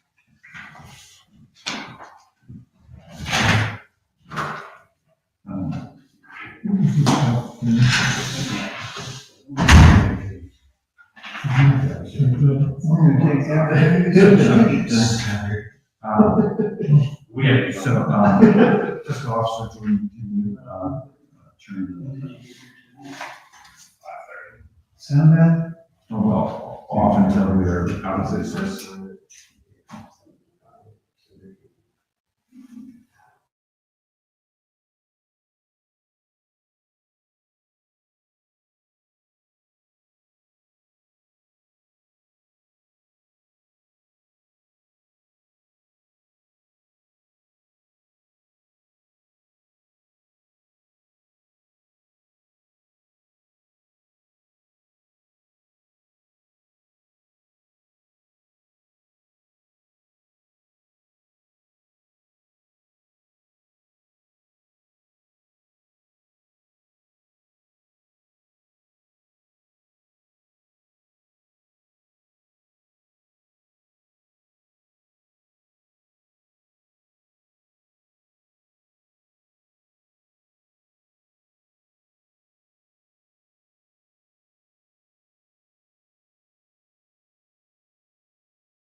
perfect timing too. Okay, Nicely done. I call back to order the Berlin Township Trustees regular meeting for March 24th, 2025. Trustee Real, do you want to lead us, please? Yes, thank you, Mr. Chair. During our break, I had the opportunity to receive clarification on the JED petition.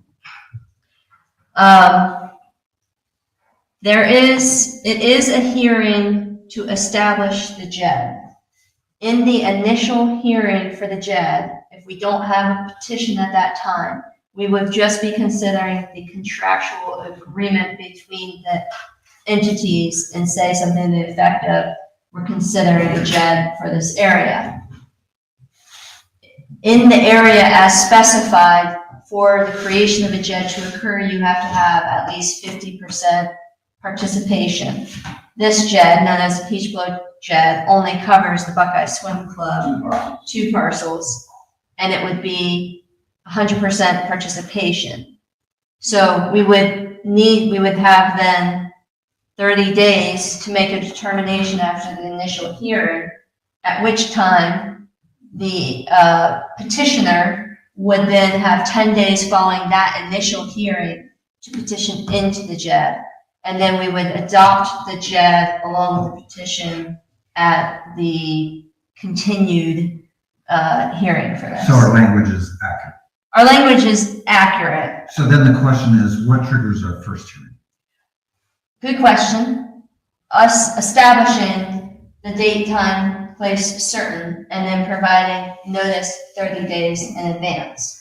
So it would be my recommendation, if we move forward with this tonight, to set that hearing for 5 days from here, from today, or there around. I've got it. So that there's a 30-day notice, and then have the contracting entities establish their meetings at or around the same time as well, so that then following our initial hearing, the petitioner would have the 10 days to provide their petition. So our language is clean. Do I have a motion? I'm gonna date the development agreement as of today.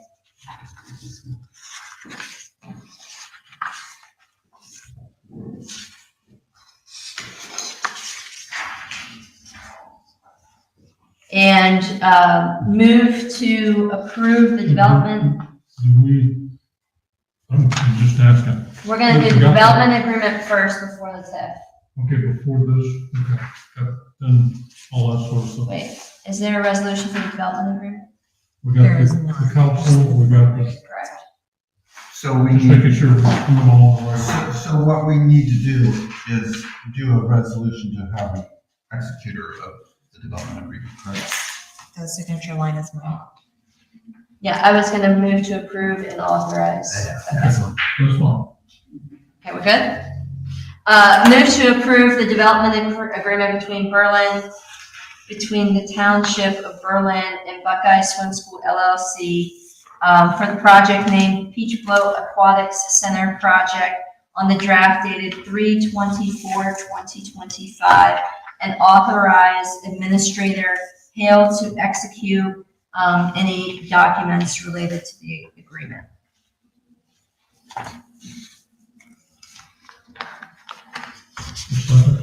Moved by trustee Rail, second by trustee Buller. Discussion.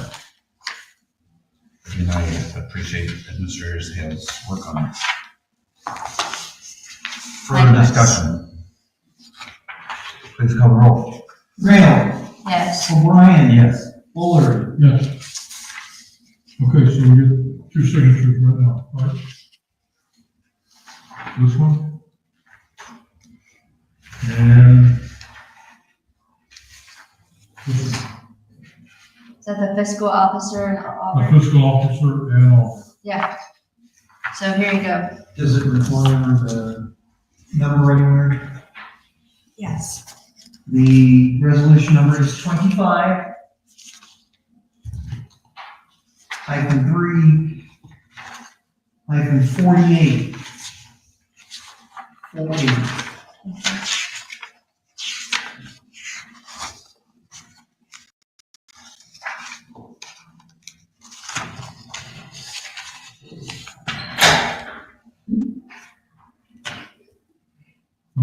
to follow along with what we're doing, making sure we get everything done. And it looks like this, well, So Administrator Hill, would you recommend us doing this one or this one next, or it doesn't matter? I would recommend doing the resolution. for the TIF. Yes. First, before the policy. So, Did you sign that one? Did you give it to Jeff? So it's regular session on March 24th, 2025, with the three trustees meeting.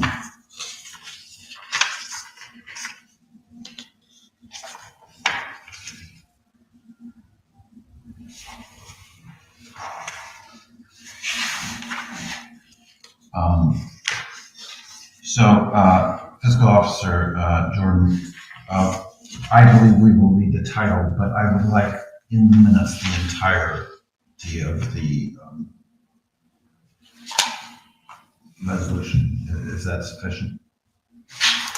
Yes. Do we have this in a Word? Do you have a copy of this in a Word document so you don't have to retype everything? I don't believe that, do I? Yes, Okay. we have access to it. Okay, yes, I So- do. No, we can get it to you. So I would like you to have that in its entirety in the minutes. Well- Development agreement. okay, but I would like the one that I'm filling out right now to be the one, because there's Yes. about 8 different copies. I absolutely agree. Okay, Absolutely agree. But what I'm saying is that in the minutes, I want either copied or something. I want the entirety of the agreement in the minutes. yes. I concur.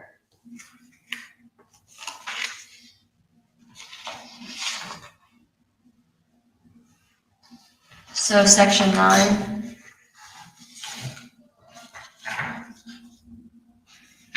Yeah. It sounds like we need to deal with it first.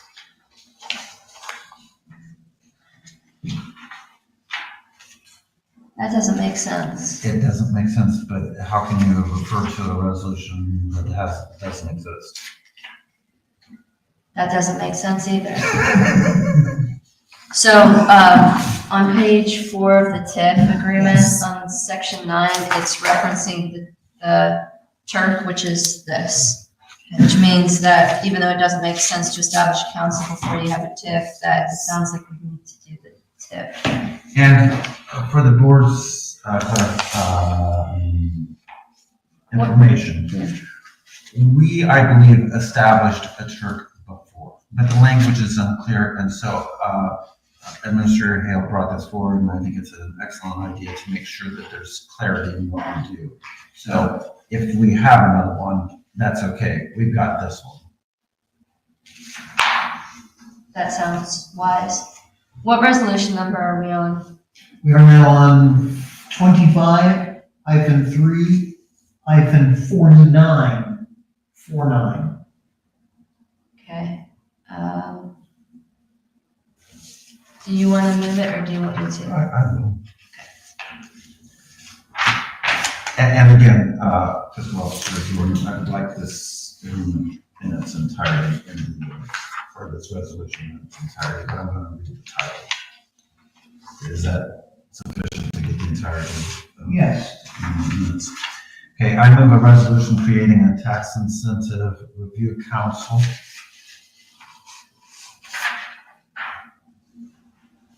That's the title. So it's this entire document. Second. Moved by the chair, seconded by trustee Rail. Discussion. So let's put this in. Trustee Brown Okay, you got the, and trustee Rail.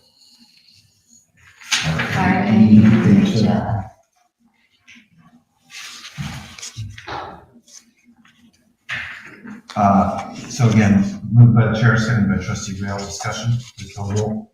O'Brien. It doesn't. Yes. Rail. Yes. Just writes our names there. Can I, I said yes. Fuller. Yes. Thank you. All To write the right. resolution. You're fine. She needs that document. So 25 pursuant to -3-49. It's basically legible. Passed March 24th, 2025. Okay. And then I already did that, so now you have to move this. So, I move the adoption of a resolution declaring improvement to certain real property to be a public purpose and exempt from real property taxes, identifying that area, identifying certain public infrastructure improvements that are a public purpose and once made will directly benefit that real property, requiring the owners of that real property to make service payments in lieu of taxes, establishing a township public improvement tax increment equivalent fund, approving the execution and delivery of a school compensation agreement among Berlin Township, Olentangy Local School District, and the Delaware Area Career Center, and related authorizations, with this document being in minutes in its entirety. Second. Moved by, No, I'm sorry, it was moved by trustee, seconded by Second. trustee Riddle. The one thing I would point out is if we go to page 4, the signature look like is a little bit weird the way it says, the foregoing motion having been put to a vote, the results of the roll call was as follows. And then it doesn't really say, Oh, we can write yes by our names, because you're absolutely right. so we get sign and do that sort of stuff. And somebody's gonna get Sean McCarter's signature. We'll send it over Yeah, to him. for that true to form, Or, it's true to form on there. All right, so I understand what we're doing. right, 49, we approved that resolution, right? 49 we was approved. So This- the term. Okay. And- Oh, okay. and so- Okay, that's a different. Deputy will be, incorporate, or will have language that incorporates 49. Okay.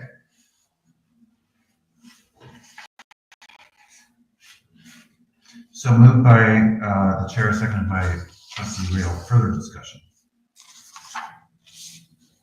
Please call the roll. Fuller, yes. Rail, Yes, O'Brien. Yes. Let's sign this before we move on. and we should sign this as well for the Yays, just to, as trustee I Board. have no problem with that. And it's the double-sided? Yes.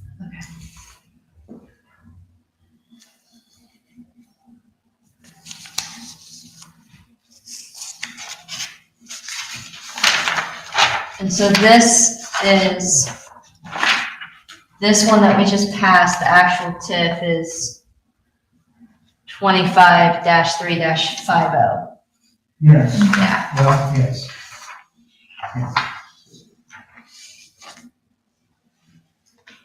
I'm sorry, I thought 49 and 50 were the the same same, document, yeah. and I didn't understand what. No worries, there's a lot. Yeah, no problem taking time to get where we need to go, but as long as we're here. And you have one final document, the school compensation agreement.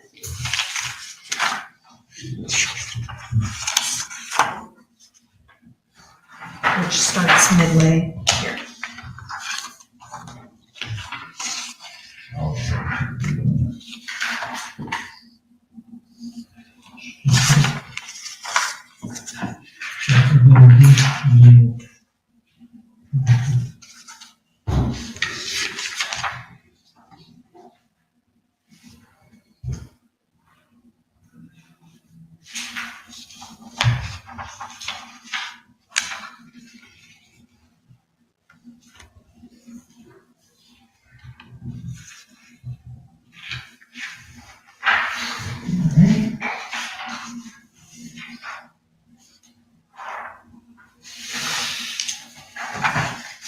and then we got this one. which is- Yeah, Sean and Jeff both signed it. That resolution took out.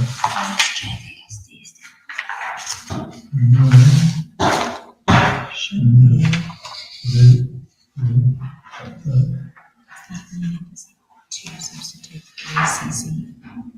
I'm sorry.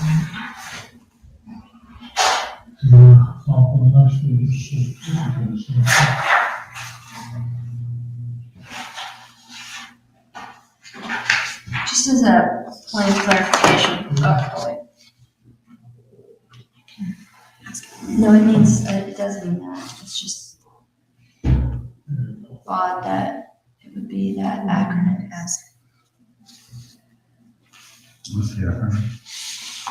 So in the school compensation agreement, it's between the school district, which represents Olentangy Local School District, and the Board of Education of the Delaware Area Career Center, the quote, JVSD. What is JVSD? Joint Vocational School District. Okay, Old name. Yeah, that's what I grew up with, so. What is it now? DACC. Yeah, that to me, I can't And they remember. essentially defer away whatever old name does. They usually do that. Well, and I knew that we needed DACC, Yes, they obviously, did. but it's just an interesting acronym. Trying And to you get said- comfortable. Yeah, well, when you say the Delaware Area Career Center, and then you're like, the GB. Well, it's like, It doesn't legal Olentangy is acronym. LSD, Local School District. Yeah, The Delaware Career Center is a joint vocational school that makes sense. district. Which include Buckeye Valley and, Yeah, now we're I see, using which the was part of 25 somehow, I don't dash have 3 my dash too, and it's a little weird to me. maybe program operator. Oh, wait, no, this is for the turf. No, I don't want to leave. Okay, am I looking at the right thing? On page 4? grants the TIF exemption, page 3. Oh, okay, and then on page 4 it says turf. Wait a minute. I'm looking at the same thing as you. So, school compensation agreement. Oh, the other This page is 3. you already passed that. Okay. This is their entire packet. So. I need a copy, now you're gonna own one. Got it, so there's Here's where. 3 pages. Okay, got it. So this is all their packet, so we Yes. could remove it. This is where, yes, this is the correct school compensation agreement was included in their packet. The one we have was highlighted and was not correct, and so I was told to use that one today. So, but I can detach what, Yes. all of that, okay. I included it as proof that they did in fact approve it. That's good.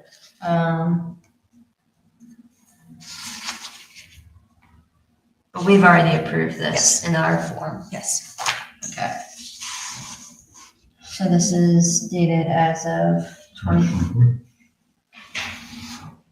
It'll be one of those days that are remembered. We did so many things today. Good day. And the reason that our legal counsel had advised to just include the board of action was because there's signature lines for them. And so I know that the trustees usually like to see signatures before it comes forward. Okay. But that's just more for the. Formality. Formality, yeah, okay, got it. But that's great. Yeah, it is good. And then the TIF resolution that we adopted was 25-3-50. And then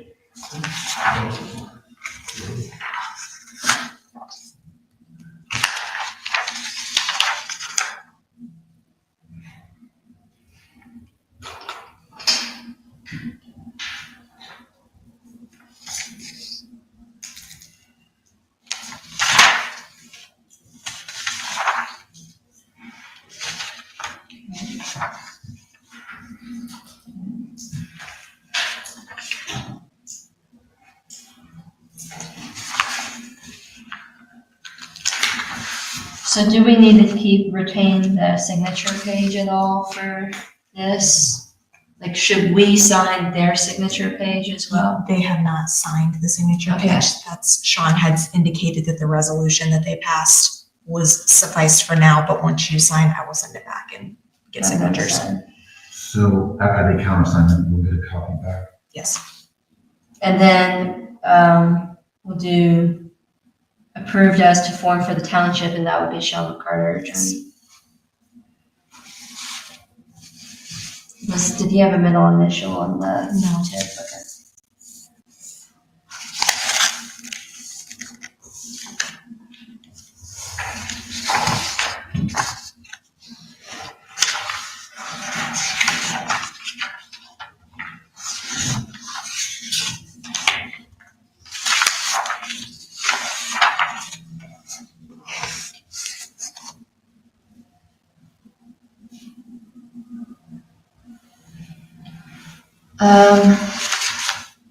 You do not need that either. That is part of the, so you do not have to sign. So I don't need any of these, because this is part of the TIF, right? Correct, but they sign, the Buckeye Swim School signs that. There's no signature line for the trustees.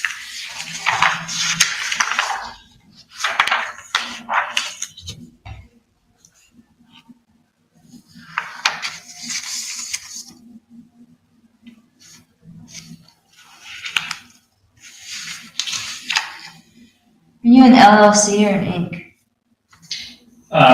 Which one?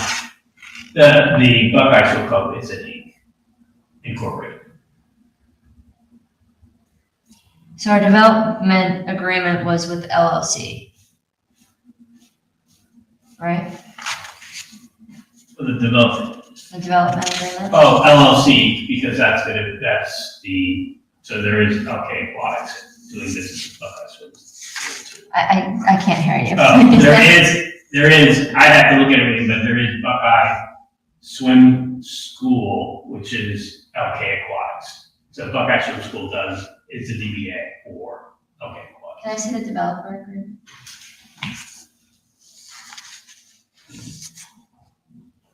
It's just a point of clarification. Because in the covenants, it says Buckeye Swim Club Inc. And then when we signed the agreement with this Buckeye Swim School LLC. So that is LK Aquatics, Buckeye Swim School LLC, essentially the LLC umbrella. Oh, yeah, okay, got it.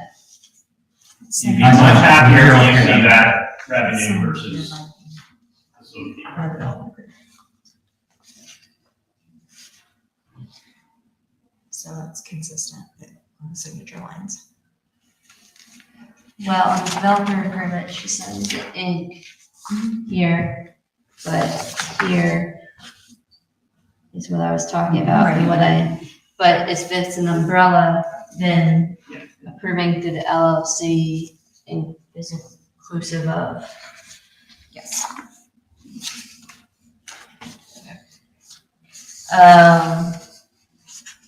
And then, so exhibit B, here, we don't need this, because it says declaration of restricted covenants is dated and made effective as of blank by Buckeye Swim Club.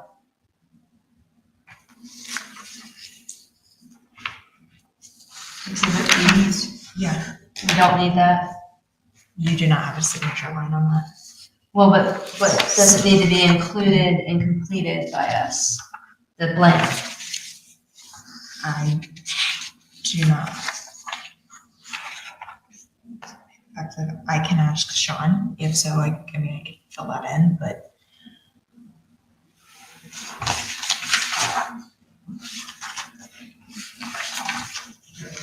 We did create the tip today, so you're welcome to fill that in, and I can scan it back as part of the packet.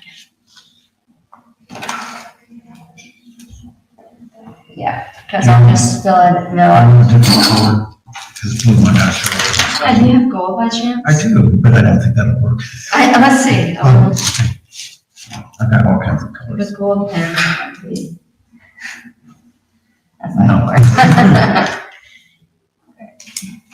effective as of March 24th.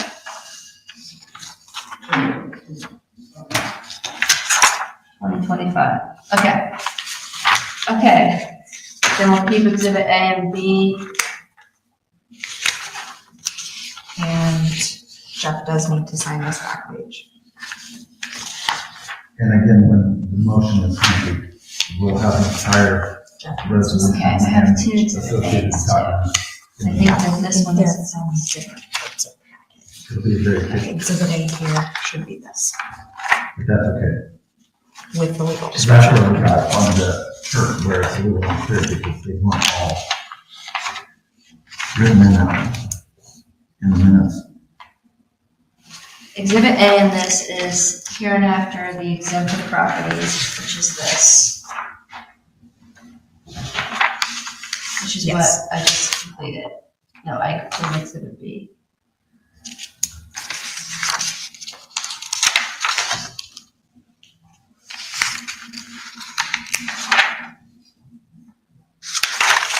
Just making sure the exhibits There are match. two Like I exhibit said, A's. take the time because this is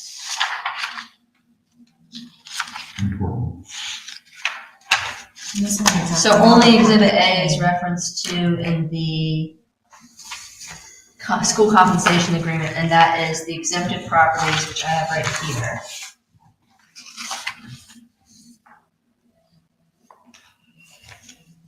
I see.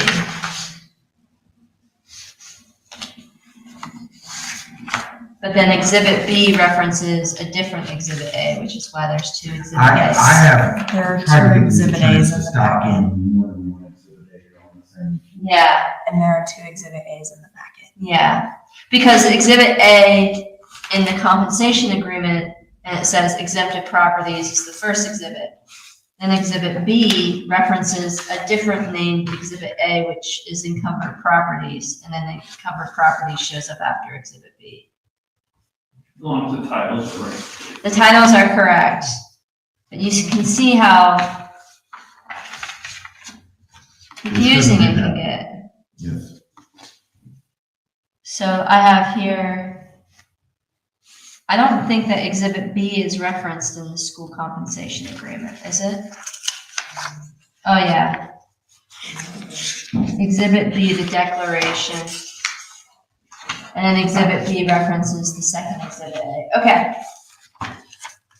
Well, technically it's all correct, but I don't know if I could re-explain it if I get asked. But it's all in here. And I'm like that when I talk with attorneys, oh yes, I'm okay with this, but to explain it, I can't do that. Yeah. So we need to, The fiscal officer certificates for the Board of Education of the Olentangy Local School District references the Princeton Township School District, so that needs to be corrected before signed. what do we pay lawyers for You tell me. if they just mess this stuff up? I'm billing them $200 an hour now for this. I wish it was. Okay, where is this?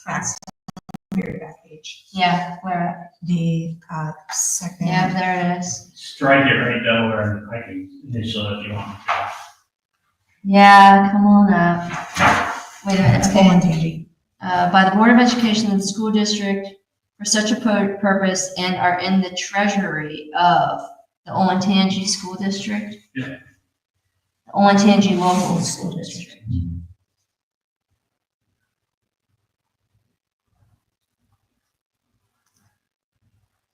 I better see a discount on our bill here for Yeah, this. well, we'll talk about that later. All right, and then I'll do. I'll do over here.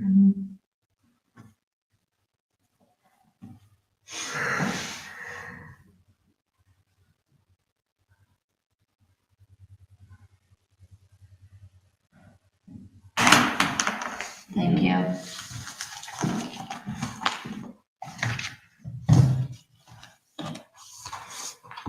Do you want to search really quick for Princeton anywhere else in this document? Do you have it online available? Because I really don't want to have to redo anything here. Looks like it's only showing up once. Okay.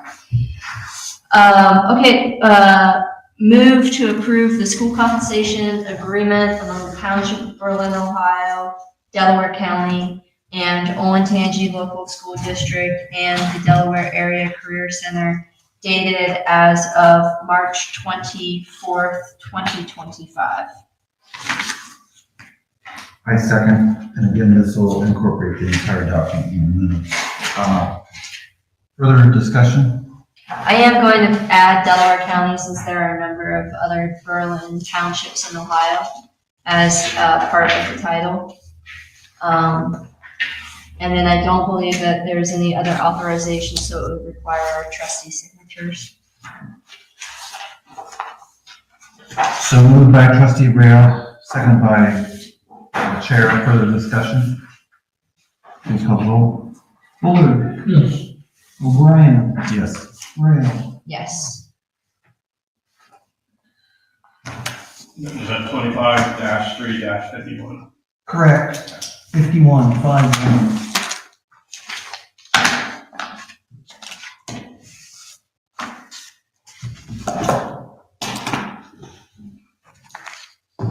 We're almost up to 8 o'clock. You mean, Getting there.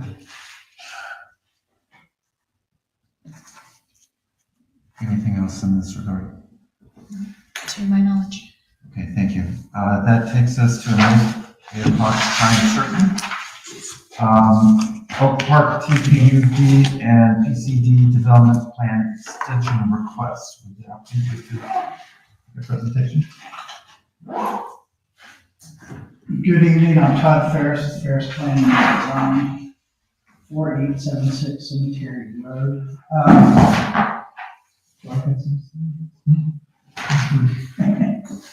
I've been to lots of regional planning commission hearings where Kim talks about extensions, so I wanted to get in here earlier instead of the day before. Because you actually want one, huh? Yeah, to get this done. We're currently out surveying, working on acquiring all the easements for the sanitary sewer to get up to the property. And one of the other hurdles is Tim Spencer, who's here tonight, has been working with the legal counsel to talk about, you can explain why he's here, I don't know this, probably which we're dealing with tonight, to get that stuff dealt with. We're moving forward, but I think that year expiration for the final development plan needs to be extended so we can just incorporate that. I don't think we're going to be too far behind on the TPUD because that seems fairly straightforward.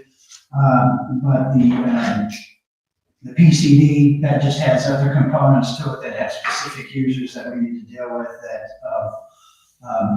it's going to definitely take a little bit more time. So we're asking for a 1-year extension on both of those for bringing in the final development to work those issues out. could you explain what you said for the second reason a little bit more?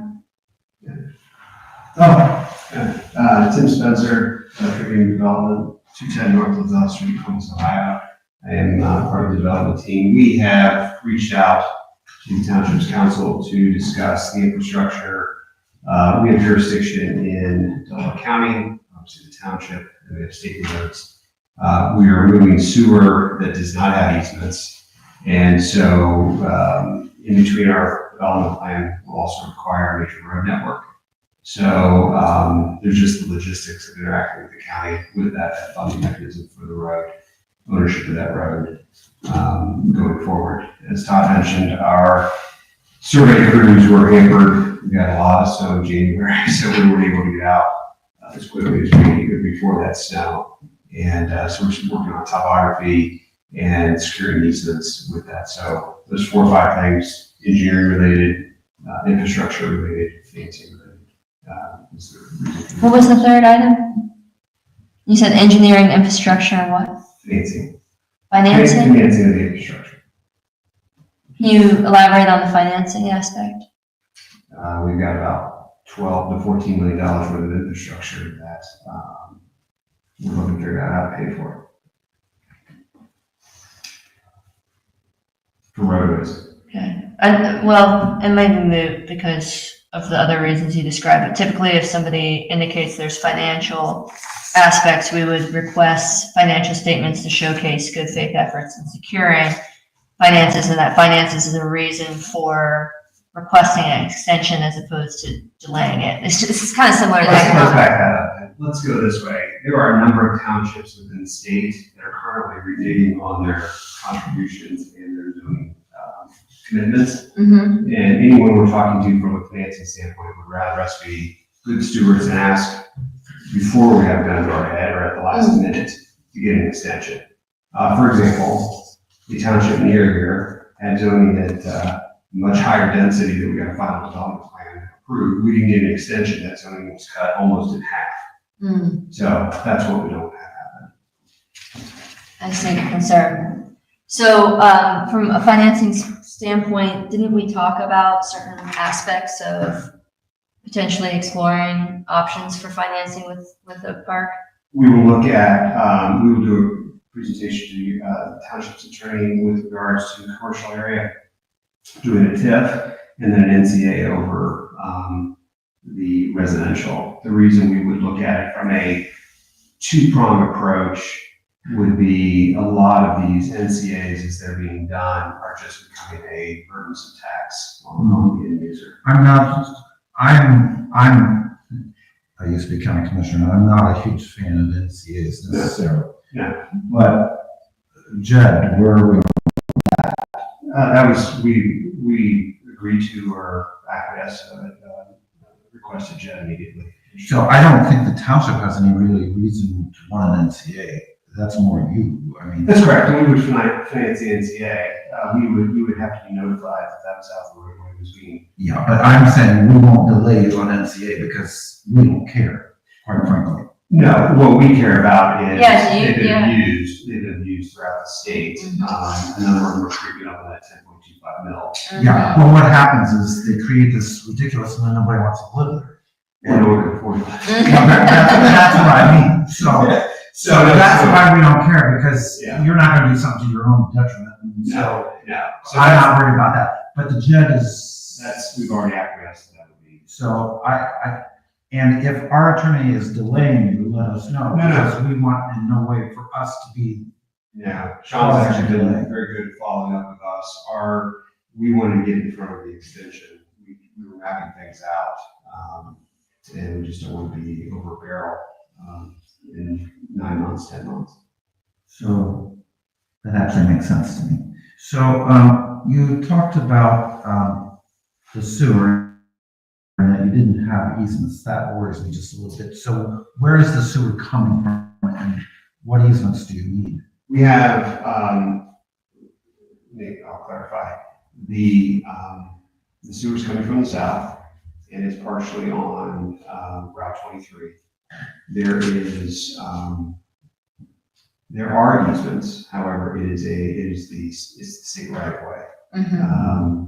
And the condition of that right of way is such that there are homes, driveways, there are things that are impediments that are currently in. It's a general utility.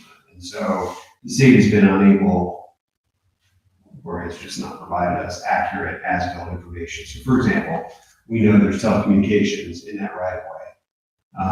If those without getting that information verified completely, that's what the survey crews, advanced civil design, and hired to do that. So what I think I'm hearing, so that you don't have to go into a whole lot that you don't have to go into, is you have easements available to you, but their state is being a pain. The state's being difficult, and then we were also trying to figure out, for example, to answer the question, so there's clarity, if at the entrance of the new roadway going on to 23, the existing right of way is sufficient.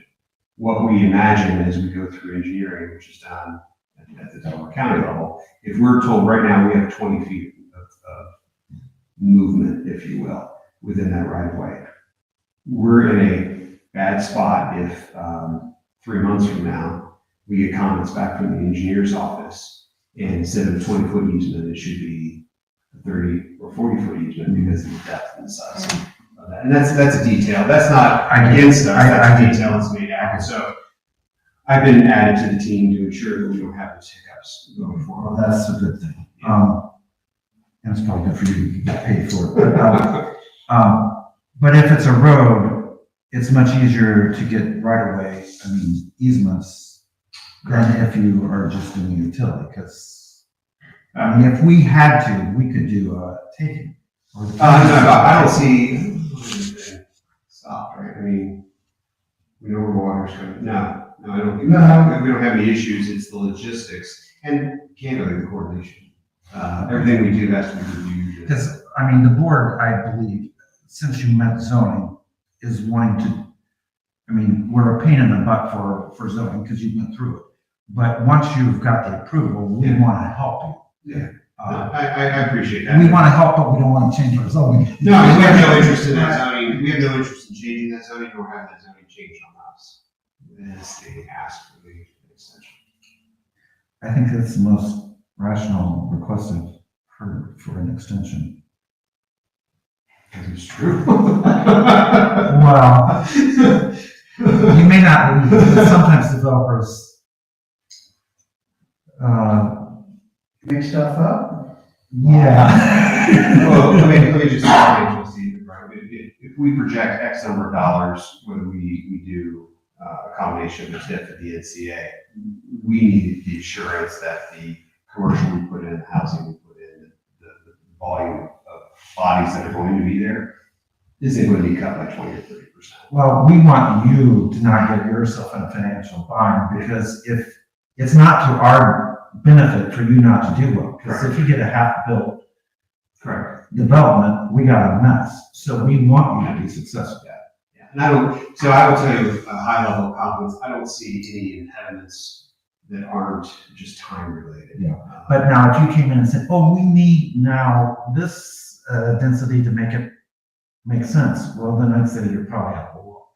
But my goal is not to mess you over. I don't know what the rest of the board is. That's putting it between. I don't want to mess with anybody. It wasn't to change what was approved. Our request is an extension of time. Well, normally I say no, but because you have a rational argument. I think I more often have said no than you in the last 3 years. I think you're right. And I'm very opposed to extensions. However, I do think that sewer I do think you have provided one of the more thorough explanations. And appreciate you coming here in advance, anticipating and not being at the last minute or past. Yeah. And making your emergency our problem. So the foresight's good. I wanted to, you said TIF and NCA. I wanted to go back to this JED thing because so it sounds like our council is not holding up anything. No, he's reached out a number of times, and actually the last correspondence was, and I don't expect him to get inside my head, but my goal was to get the things just don't line up on calendar. Sure, yeah. Oh, we know, yeah. Yeah, so it made no sense to, I think after, affirmative action here, my next step with him is to do a bullet point of the sub areas and the economic impact of each sub area. And again, our goal, getting deep into the weeds for just a second, our goal is not to get, our goal is to be below 10 mils as much as possible. Yeah, that makes sense.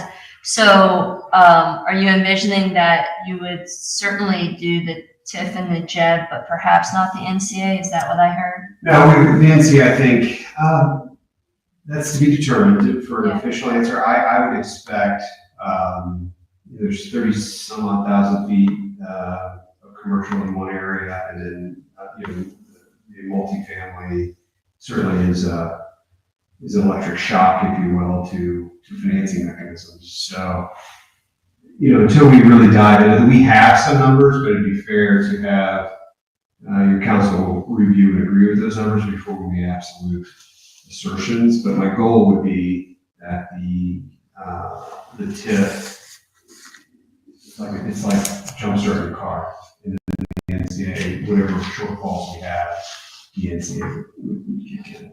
And that makes sense.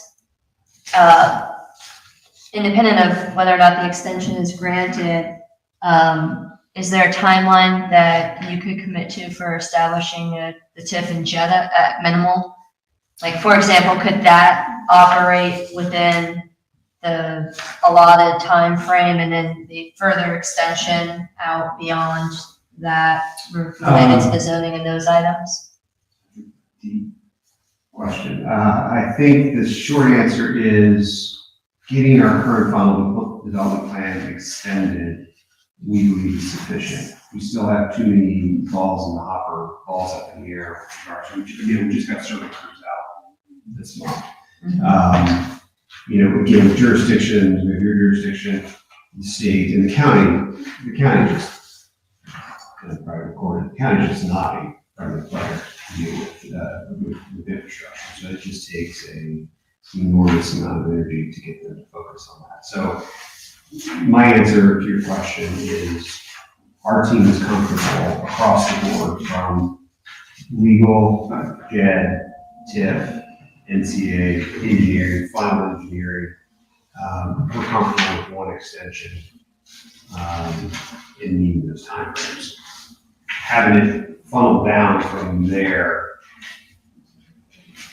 I'm just not in a position that I can report back and give Sean some specific dates as to boil down, but it's too many silos that I'm trying to pull together right now to give you that confidence. Sure. Like, what would you foresee though? Because I do see a bit of a cascading effect, it sounds like. What would you foresee would prohibit you from establishing a JED or a TIF and a JED, let's say in the next 6 months, even though the easements and the other things, because those things make sense that they require the extension. Yeah. But it doesn't seem to me, based on what you shared about council and the exchange, that there's any reason for any need for delay in establishing a TIF and JED outside of. No, I will tell you, everything you have moving, it does have, there's a rhythm and a sequencing that it has to do. So the engineering is far enough along that we've identified those easements, but we're also doing topography and soil borings all at the same time. I use that example because that's the same methodology with regards to interacting with Sean, your council, and agreeing to numbers probably next month. He was pushing us to be able to boil it down to get a resolution in front of you guys to start digesting and understanding. So I don't see a hindrance.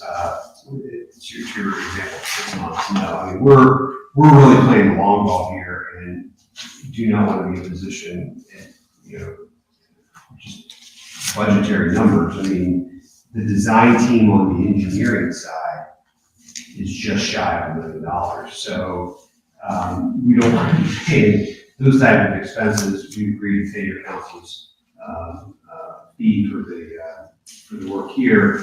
We have other fees associated with it. We just don't want to be $6 million into a project that it expired on Monday and we were planning on starting Friday. And that's what our calendar is setting up to do. So, but to go to Trustee Rail's point, which I think might be beneficial to you, I don't know, is that if you got the TIF and the JED, then you could go to your financing and say, hey, we've got the TIF. Yes. Because currently, it is TIFed all to our advantage and none of yours. And so, I think that And we just went through the same process that you were sitting through a bit, where part of the financing of that project is contingent upon the TIF and the JED and being able to produce that as. Correct. So, I guess the only thing I would say is to let you in my head a little bit. I've said this, so maybe it comes across as a light bulb moment, but my goal with the commercial, the TIF and the JED is to knock down the millage. I mean, the state as a whole, Right. I'm going to go pontificate for 10 seconds. The state as a whole has some really serious problems coming with NCAs. And these are NCAs that are probably, as young as 10 years old and as old as, getting to their first, end of their lifespan. They're just not performing like they should, or the millage has been at 10.25 village level with everyone's increases during COVID of taxes and property taxes and farm taxes and everything else. It's becoming a burden, and the squeeze is it makes it difficult to sell those properties. So the goal of the TIF and the JED is to capture that commercial dollar amount to knock down as much infrastructure as we can, and therefore hopefully end up at, four is probably not a realistic number, but 5 mil JED, or 5 mil NCA is probably realistic at that point. And then you could afford to do a little more in your house, like you said, you want things to not be incomplete. And when you get to that price point, things get left off. One extra tree and a cheaper mailbox and less lighting and things like that. So that's what we're trying to avoid. That makes sense. You're the first person on the builder side to, I think, really understand what this board and these gentlemen specifically have been saying for years and years and years about NCAs and funding and the way that it goes on.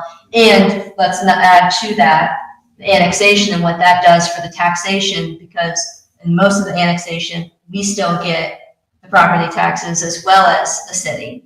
So you're talking about driving up the township, the residents that are going to live in your communities, taxes to some of the highest taxes across the county by what a lot of builders are doing. And the fact that you recognize that and you're wanting to work to drive down that cost is extremely commendable. Which makes me more inclined to do what you need in the TIF.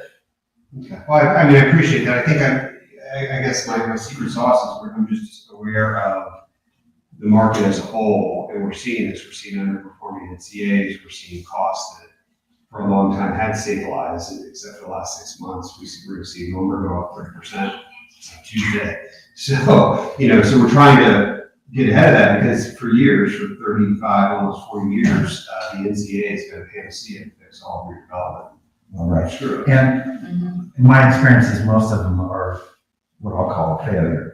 But there are a couple that work, and one was in Berkshire Township, that one. But really, why that works is because it's a use tax. But are you thinking a use tax as well? No, our next big step with our calendar would be to give Sean the homework assignment he's given me and just agree to those numbers. And once we agree to those numbers, we will literally apply that to our construction budgets. I mean, I think when we go back to the easements in the infrastructure, on the peach flow side, we've got to do off-site requirements, I think, for you guys. That's a stupidly big number. And then that doesn't even compare to the requirements the state is making us do. So that's where we want to throw those dollars out. The NTA really should try to help the community out and get the infrastructure, the roadway, bypass, the entryways all complete. So I'm not at the use tax. It's not in my reconciliation right now. I was trying to keep it simple by let's knock down what we can. I mean, because again, 30,000 square feet of commercial, and we're opening into that area. We have opportunities that we have a new we have a new intersection, 23 is the road, and we really just want to capitalize on the commercial tip. So is there anything we can do to help with the county engineer? Not that he pays attention to us. No, I mean, we have multiple projects. That require us to be, in their office, and like a lot of folks, they're in their silos during the day, and I think for them, they do prioritize. If we go back to them and say, during the month of April, that here's our new calendar, here's our time frame, have them sign off on those easements, start having. I think we picked the right team with advanced civil design to interact with them. So I think we're doing all the right things, but they're pulling 50 different directions. Sure. But they're not used to us saying, "Hey, let's make this work." Yeah. So you might pay attention to that. Yeah, I think that I think what people fail to realize is there's not a willingness not to help. There's just not direct communication. It's hide and go seek with information out of the county. So you have to spend, 3 months and $20,000 on a set of plans that if somebody would have given you a 10-minute phone call or a 5-minute meeting, they would have told you that 20-foot easement would have been enough because we've always envisioned sewer to be 60 feet deep or 40 feet deep or whatever the case may be. So if there was that level of spirit core to get something done, that would be more helpful than,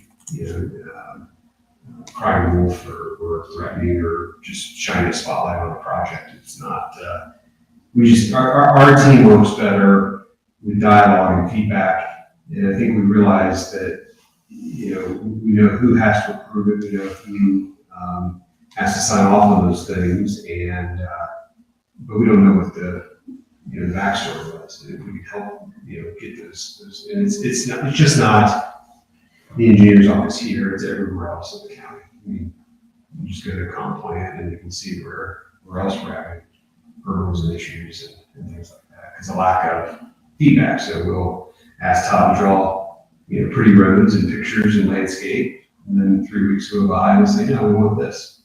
Okay, well, again, a 5-minute phone call or a 10-minute meeting would solve that. So that's our issue, Jim. We appreciate it. I'm not alone. Trustee Bullard, did you have anything? You haven't really said much. Just a couple of general questions.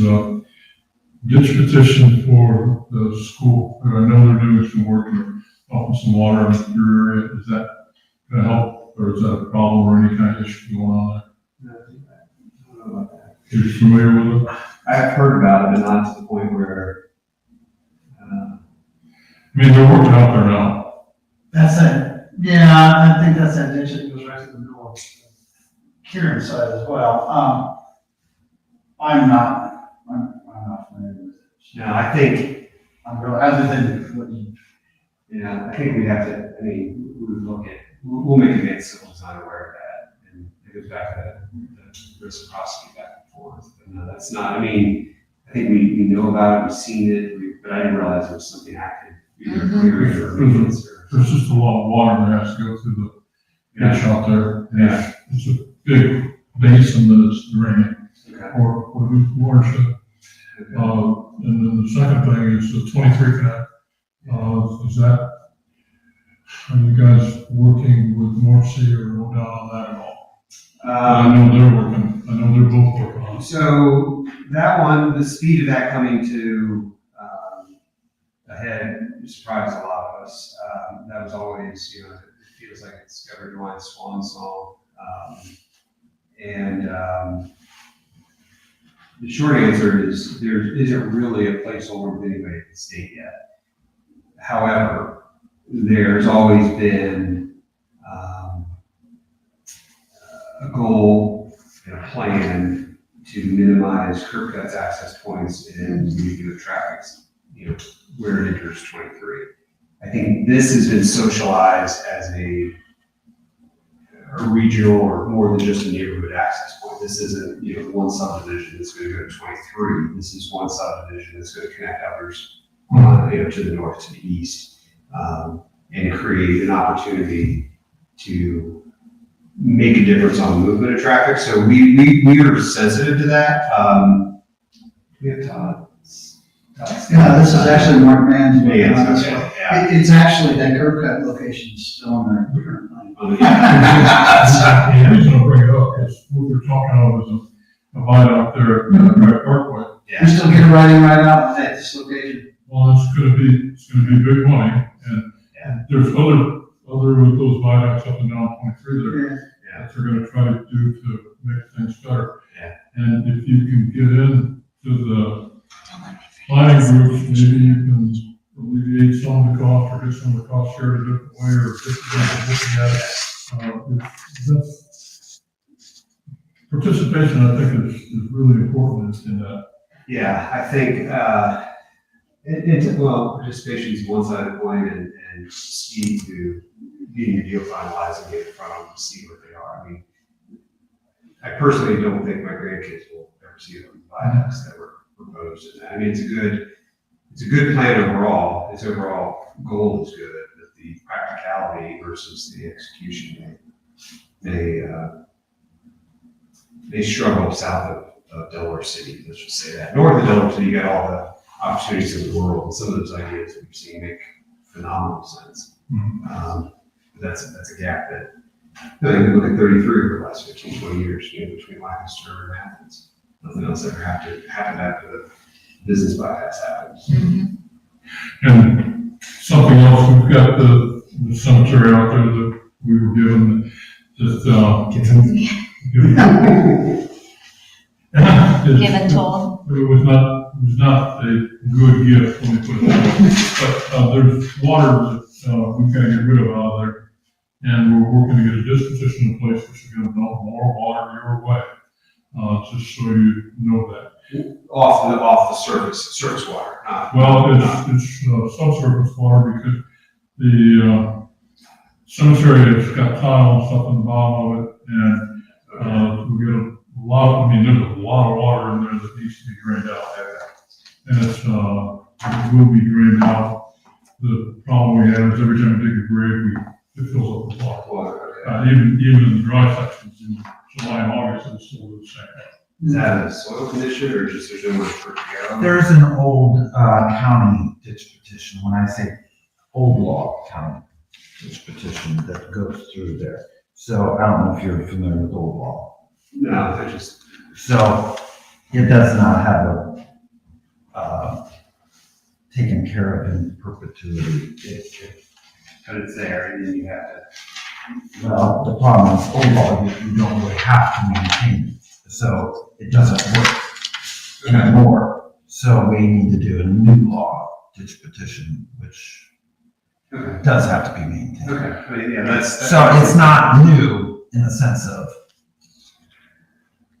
there's tile there that's broken, you can see it. Yeah, just so we know how my mind works, we're gonna call that a prescriptive easement for the dead people. That'll get me, I'll figure that out. Okay. Yeah, well, the reason for bringing it up is there's just more water that's gonna head your way. Yeah. And be stormwater. Yeah. Eventually it'll be like they're real close to your property, either on your property or. Yeah, and we'll bypass the action because we don't want to contain it, otherwise we'll be treated. Yeah. Well, you want it taken care of because everything's gonna, cap water. Yeah, the county will make sure the ditches are big enough to handle it. Yeah, that's what Tom's gonna have to do. And it's not a big watershed area, but it's like a swamp. Yeah, that's where that little fork is, I think, that you have on our first site. I appreciate that insight. That was. The 5-minute conversation will save you money later on if you just. There you go. Yeah, well, because they're hiring a new engineer, county man, right? So now Will Ferguson will be gone, so now I'm gonna know who will do it. And there was a ditch petition done there about 10 years ago, but that was before the cemetery was given to us. And when it was given to us, they sold off half of it before it did, and we don't have access to the drainage, so even though that ditch petition was in place and all that sort of stuff was there, it's not a benefit to us. We've got to do another ditch petition to be able to get to that ditch petition again. So the only reason for bringing it up is to let you know that that's going on. And it shouldn't be too big of a hit to you, but it will be there. Okay, thank you. For the extension request, Yes, this is item before us. how long was the request for? There's Was minimum, you just extend it, right? It's just one more year. It's extended, it's one more year from its current expiration. so the way that we've been doing extensions is that it's 1 year from the date the extension is approved. So I think that you would want maybe the 18-month extension. Yeah, that's about right, it's about 6 months. Yes, and it would be an 18-month extension from today. I would suggest a 24 months, just so that it's. No, we don't need to do that, because the thing is, I don't want to give them too much time to get they gotta have pressure to get the financing in place for the township's sake. So I think We on the ground already, so. I just hate to revisit the question again, that's all. Well, I would want to revisit the question again if it was still 18 months later. Is this all the noticing you have to do for this hearing? You don't have to do multiple hearings, so is it we could kick out one more month? That would be 19 and 20 months, or if you want to do 18, you do the schedule of it. And I did. But it would, just as the plan, it would be from today. Today, from if we. Not Gavin, okay. That's why she's thinking an 18 versus 1 year. No, I'm okay with 18. I appreciate it. Okay, I move that we approve an extension for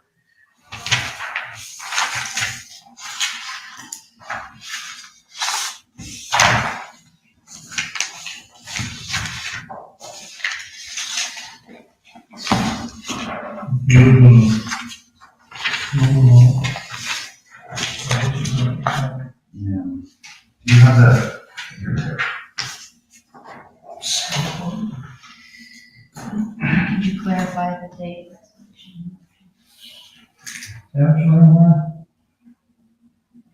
I'm looking for the BZC case. Oh. Because we're extending the preliminary approval. Through. It'll be on the cover. The BZC case. Mhm. Yeah, sure. Correct. Yeah, right. Oh, There you go. so it's two. So you're really asking for two extensions. Correct. Yeah, since there were two zones. Okay, so I move that we approve, an extension to the preliminary development plan for BZC case 24-001 and BZC case 24-003. Oak Park development,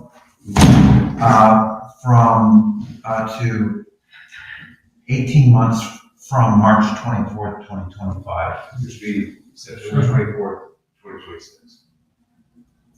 Clarify that. Yes, as stated.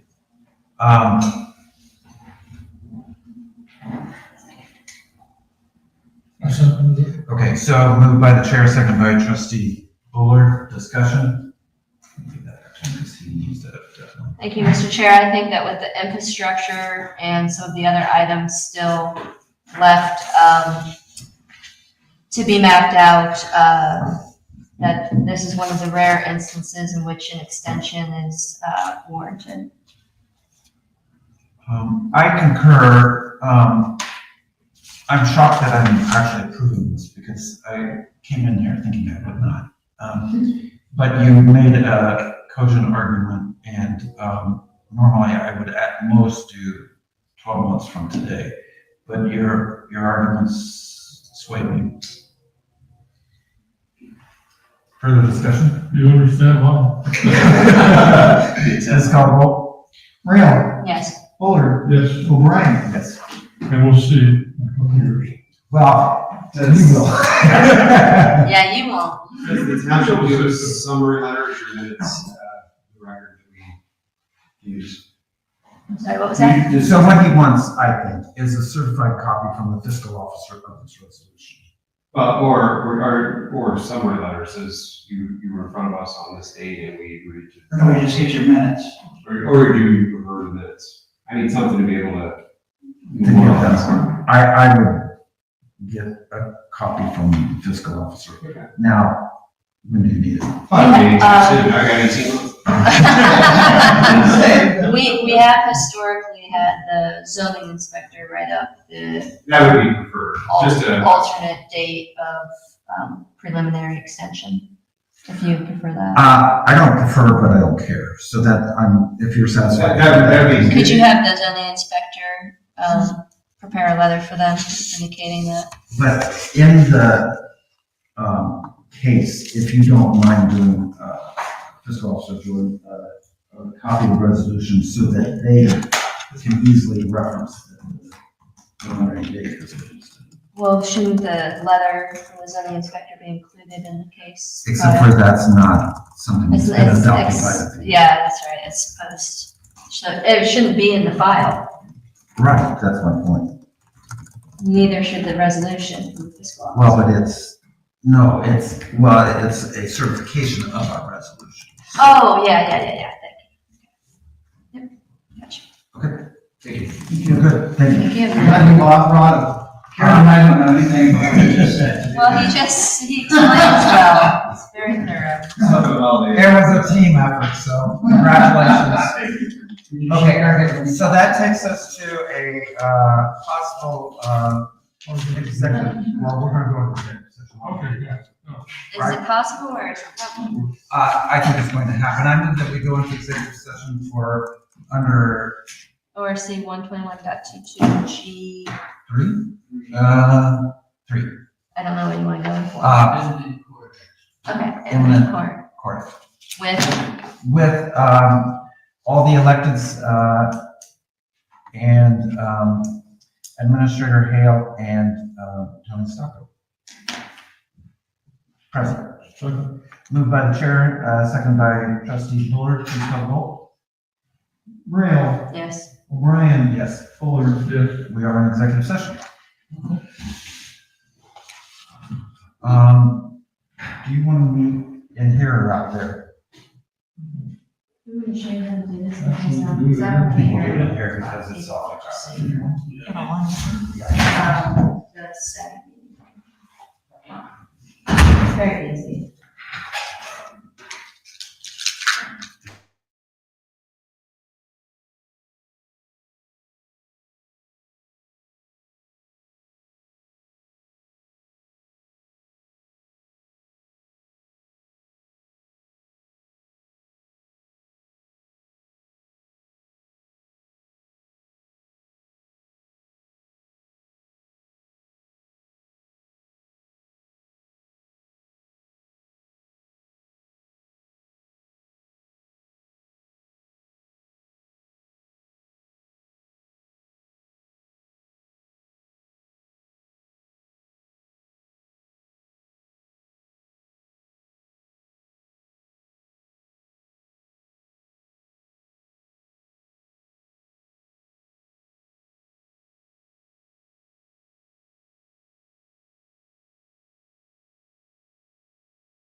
Make the motion that we return to regular session from executive session.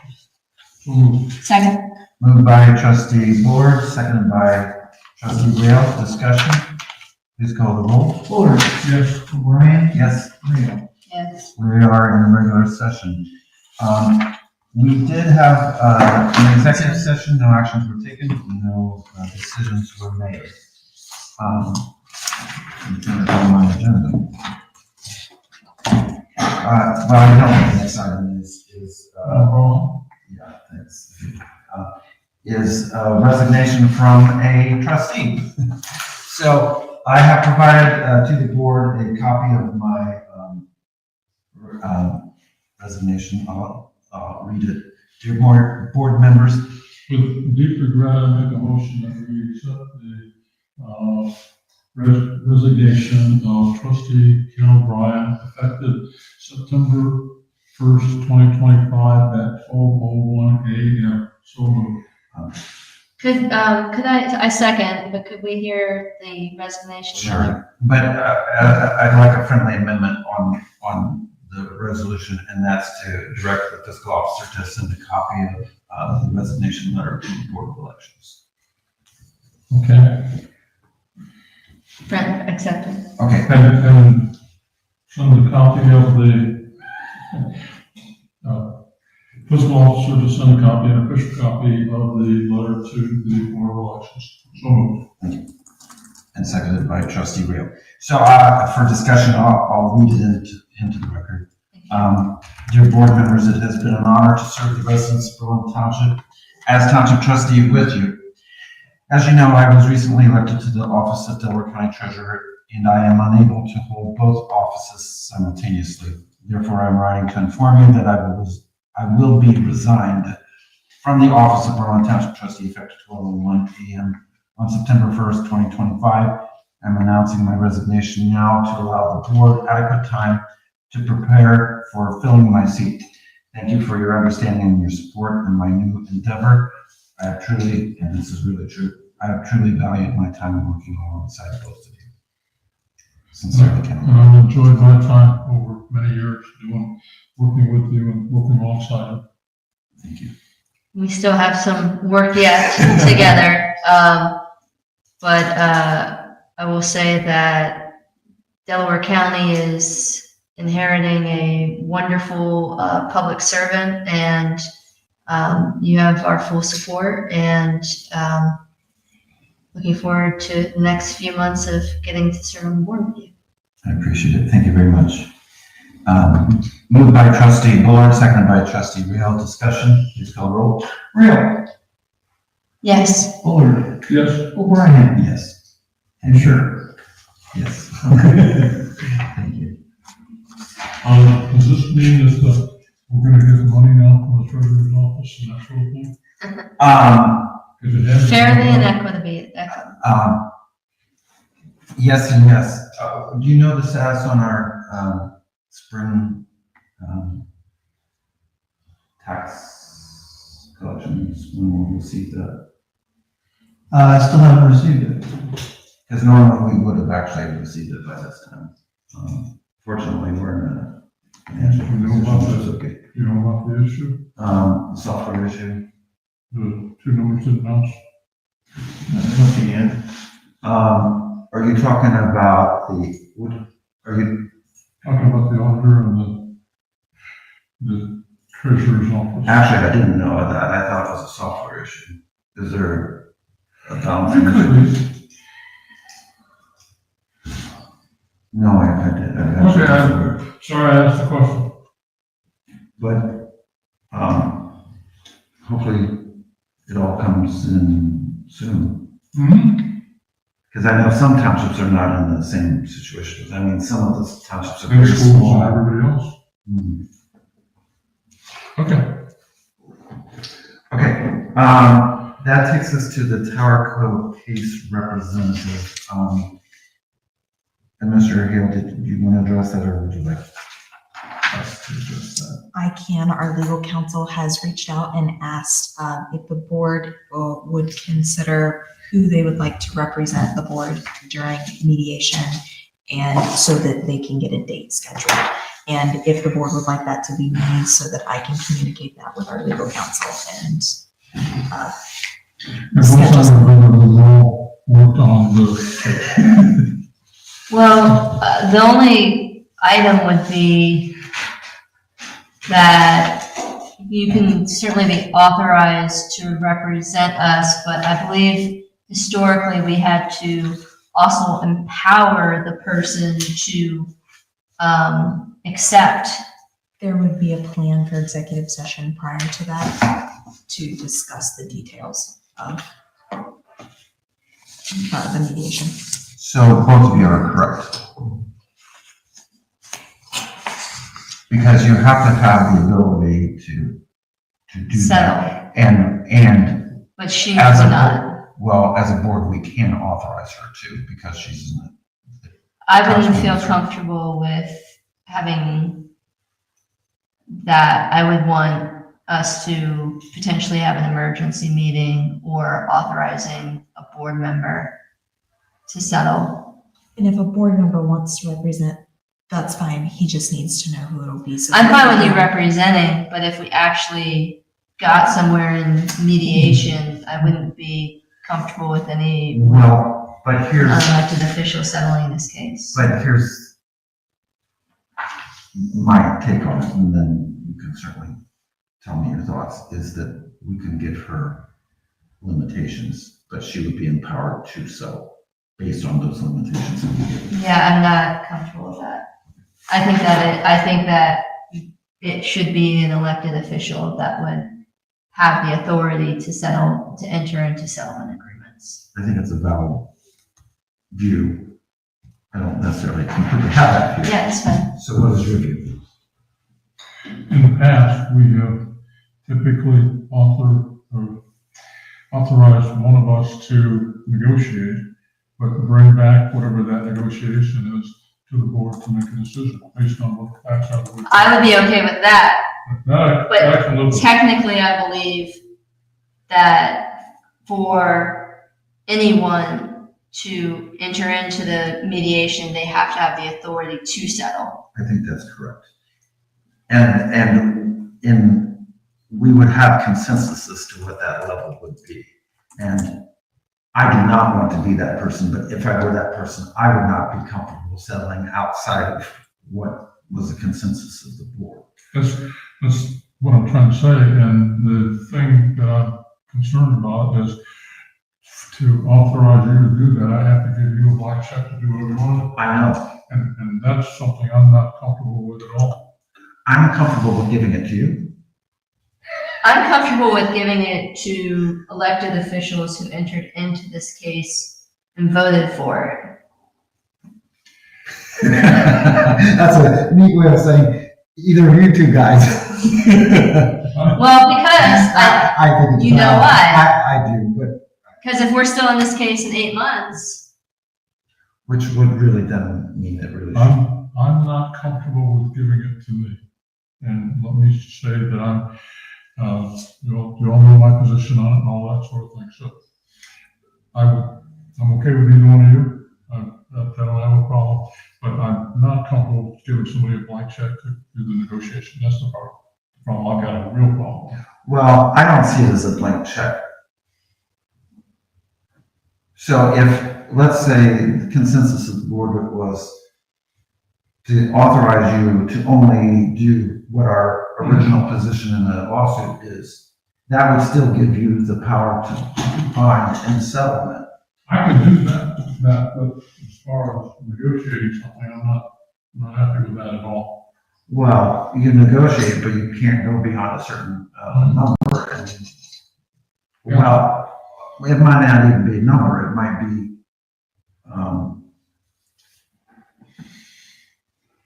a position that we've taken currently and just say, this is our bottom line. Because I do think we have to have the binding authority. we could, And in that binding, it does say, subject to the approval of the board. I believe is how it's worded. If we can do that, I can live with that. I think that in authorizing somebody to serve as a representative, the board relinquishes the power to be able to do that. Okay, so you may be right, but you still have to go back to the authorizing authority for the. The authorizing authority is the board who already authorized that person to settle on their behalf. But I think we have to do that if we're gonna go into mediation. Do you happen to know? Is a member of the board available April 22nd? I'm not, I'm out of town. Horace, the lawyer. And lawyers know everything. Call Chris, he can tell us. Do you wanna go into, 5-minute recess? Recess? Sure. Without objection, we are recessed for 5 minutes. Okay. Give or take, subject to the call. No problem.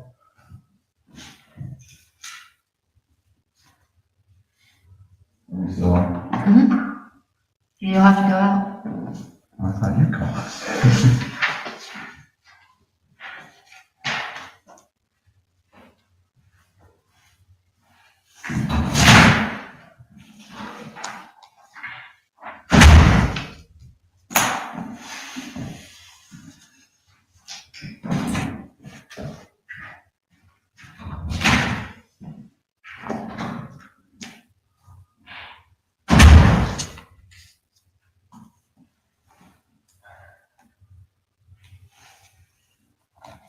Thank you for the help today on the contract that I think we got it done. You're welcome.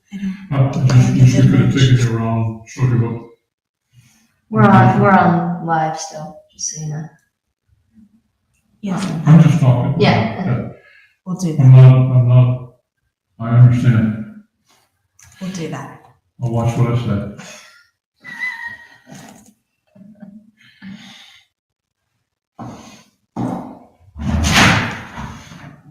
So come show me how you scan a two-sided document.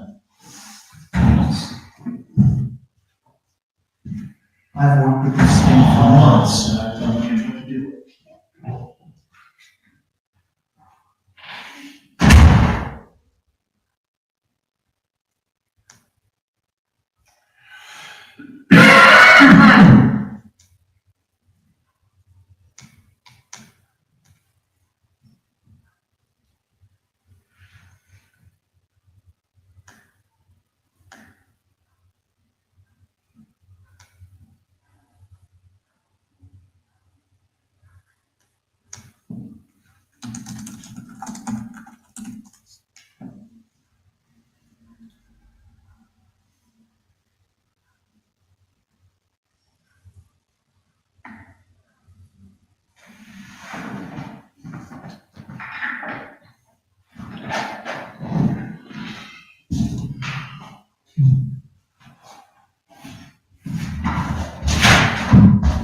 I'm not putting it upside down.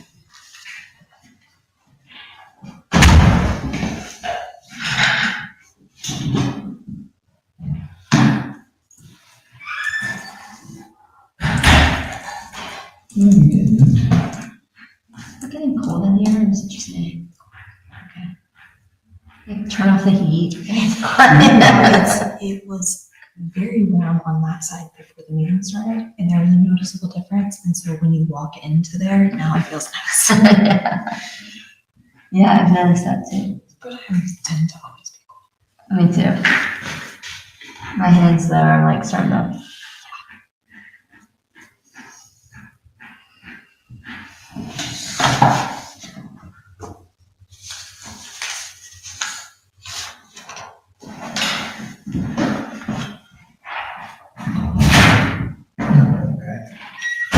Kenson, Are you good with updating the staff tomorrow on the zoning updates? Or would you like me to send that email? It basically would just be summarizing the three. three. That's fine. I can do that. Okay. Good. Thank you.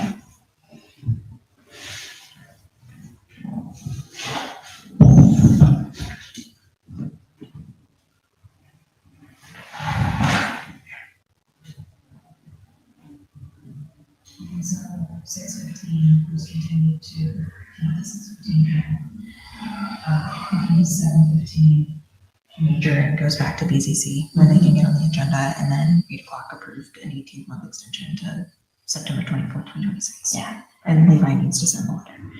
And I sent him a quick email just asking him. Okay. Oh, you're so good. And then Stephanie starts tomorrow. Yes. 10:30. See, I didn't remember the time, so I didn't know the exact time. That's perfect.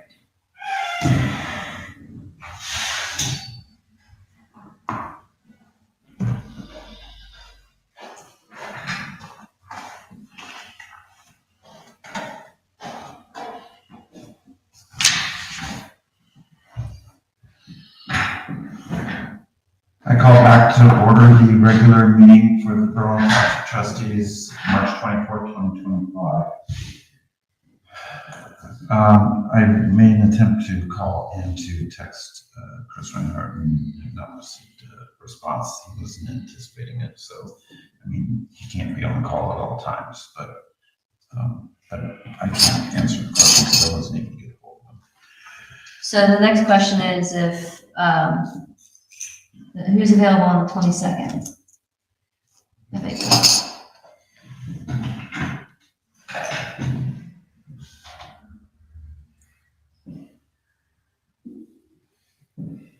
I can be. Okay, so I can at least let him know that he can move forward with that date. If you can hold that date, please. Okay. If you could also ask him what time I need to be available. I think that there is not, there were some different timeframes, so if you could hold the day. I have the whole day free, but I'd like to, have some parameters.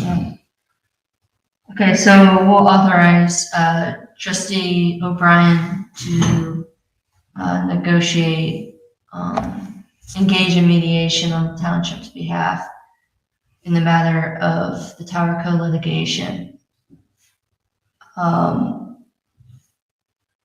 So moved. Second. Moved by Trustee Rail, seconded by Trustee Board. Discussion. You didn't have anything to say? Rail, I've got Yes. lots to say. O'Brien, Yes. Fuller, Yes. Go out with a bang there. And then but then in a separate matter, I would like Administrator Hale to be authorized, and I think we've already done this, to engage with our attorneys regarding these matters and acquire and give information and those kinds of things. Do we need to take any action related to this case? Because we did cover Reinhardt Legal Okay. Services last time. Okay, so we're covered in that regard, and I think that if we got further clarification, or if, for example, the condition was that Administrator Hale could represent the board on our behalf in negotiations, but any settlement action would require the approval of the board, then that would clarify the balance of power, and I would be comfortable with that. I understand. Further discussion about Tower Co before we move on? Okay, that takes us to Parks and Trails. Yes, we received an application for Parks and Trails for our committee. I believe it was sent to the board. This is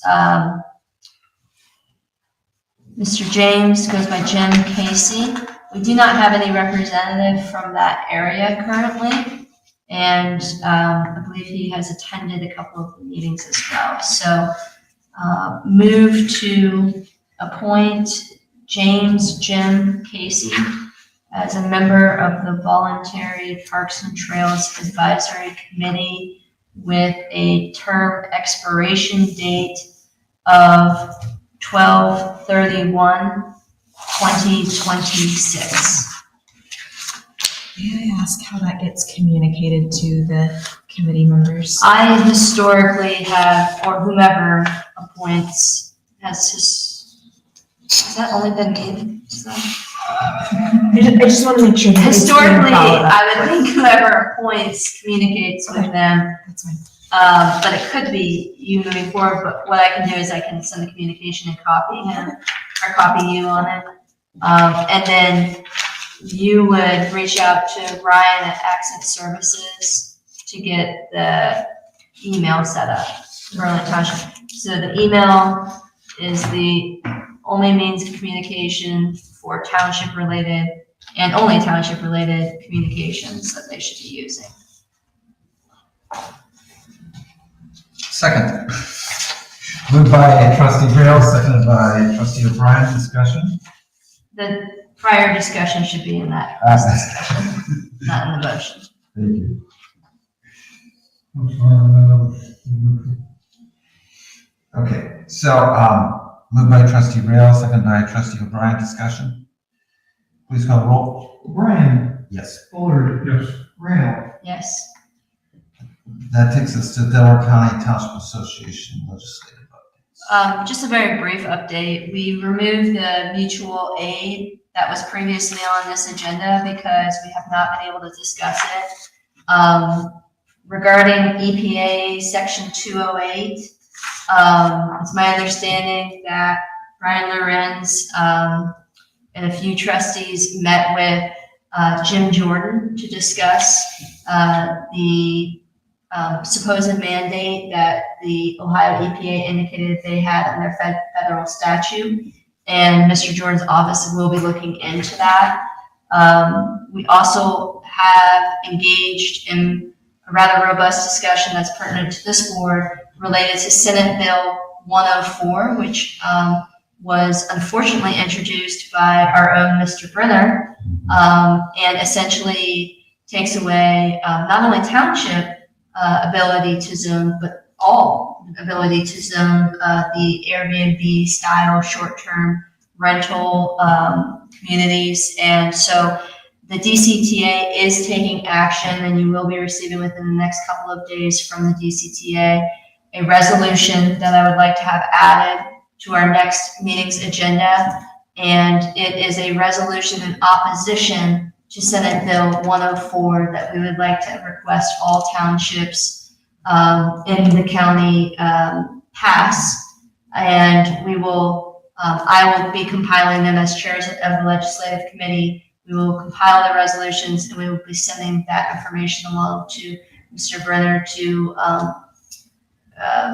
assure him that he does not have the support on this issue from his constituents. So I would ask and recommend that, that be also, sent to Representative Lear and Representative Lorenz. Absolutely. And as a quick update, we do have Representative Lorenz joining our next DCTA Legislative Committee meeting, which will be on April 15th, specifically to update the Legislative Committee on 208, to hear more about Senate Bill 104, but very specifically to speak with Representative Lorenz about a proposal that he introduced related to increasing the number of members of the Board of Trustees in townships from 3 to 5 in townships that exceed 20,000. I think that he was under the impression that there was more support amongst townships than there is, but the problem that he wanted to address is a real problem, and so we'll be talking as a legislative committee about how to potentially come up with solutions to what he perceives to be a problem related to lack of ability to communicate on the 3-person board and inability to engage in other meetings outside of public meetings, which I think is what makes the board partially most efficient. I would agree that it makes more efficient.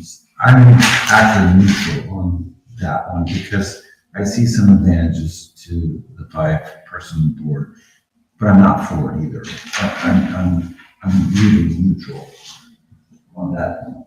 We're not 10-15. I might indulge a little bit further because one of, well, not This is restraint on behalf of Administrator Hale's time. Yeah, the opposition sounds good. Is that something we need to do as trustees for each board, or? Yeah, I will forward. Is the DCTA gonna do? DCTA is going to send the resolution language requesting that it be passed by all townships in the next 30 days We can do that. and sent to me, who will, as the chair, will compile it, and I will send it to Representative Lorenz, Lear, and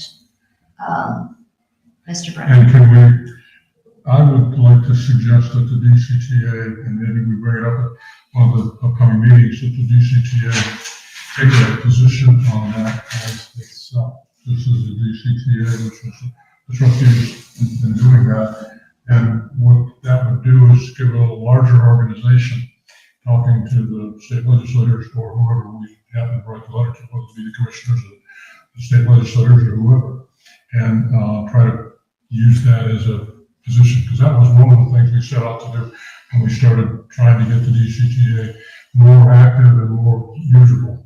Yeah, and what this does, I agree with you, that's a great suggestion, and we'll meet again in June as a DCTA, and that will be a subject. It was discussed at the last DCTA, remanded to the legislative committee. We've now are taking it up, mobilizing action, and then we'll bring it back to the next DCTA meeting as well. But the fact that we can even communicate with all the townships through the DCTA, I think is a powerful mechanism that we can come up with a template resolution, that we can do these things and mobilize our efforts within the 30-day period, I think is pretty remarkable now and commendable as a township association. So let's keep that on the updates for next agenda. Now, I was fortunate to be, the board authorized me to write the letter to EPA regarding the 208, and of course I did that, and I forwarded a copy of that to you. I also was fortunate to be invited to that meeting with House Representative Brian Lorenz and U.S. Representative Jim Jordan. Oh, okay. And it was a good meeting. I liked the varied representatives of townships. There were small townships, medium-sized townships, and large townships. It was fairly diverse, not large, but diverse. So I liked that mix. And I think it was Representative Lorenz that Yes. did the invitations, and it was very, I'd say, productive, except for I don't know that we're headed towards a solution, because you know me, I kind of tied him down. Well, what can you do for us? And didn't really get an answer. He redirected it as a question about something unrelated. So, Mr. Jordan, or you, Representative. But what I did like was there's communications there, and it was positive. And so I think that when we engage in the future, he'll listen to us, not that he'll do anything, because if it's not in his purview to do, it's hard to do something. But he's got EPA on his radar now, which he did not have before. So I think that was a very positive. Well, it sounded like he also understood the local issue of potential government overreach. Exactly. Or even state and national overreach of the EPA, because the concern that I had was that I did not feel that the EPA was fulfilling its mission of water quality. They had a different agenda involved there. Absolutely. Well, if you just look at, what's going to happen as far as the facts of this, you have numerous townships who have come forward in opposition of this. But to my knowledge, there is not one municipality who has stood up in favor of it. So if you only have the opposition and nobody's saying that they wanted it or even asked for it, then why are you proposing this? Well, and that was something that Representative Jordan was taken aback by, was that there was no legislative body that supported it. So there were mayors that voted for it, or not voted for it, but was in favor of it and had indicated that to EPA. But not one legislative body voted for it or even was asked about it, to their knowledge, Oh, I didn't know that. as a body. Right. So is that 208 then?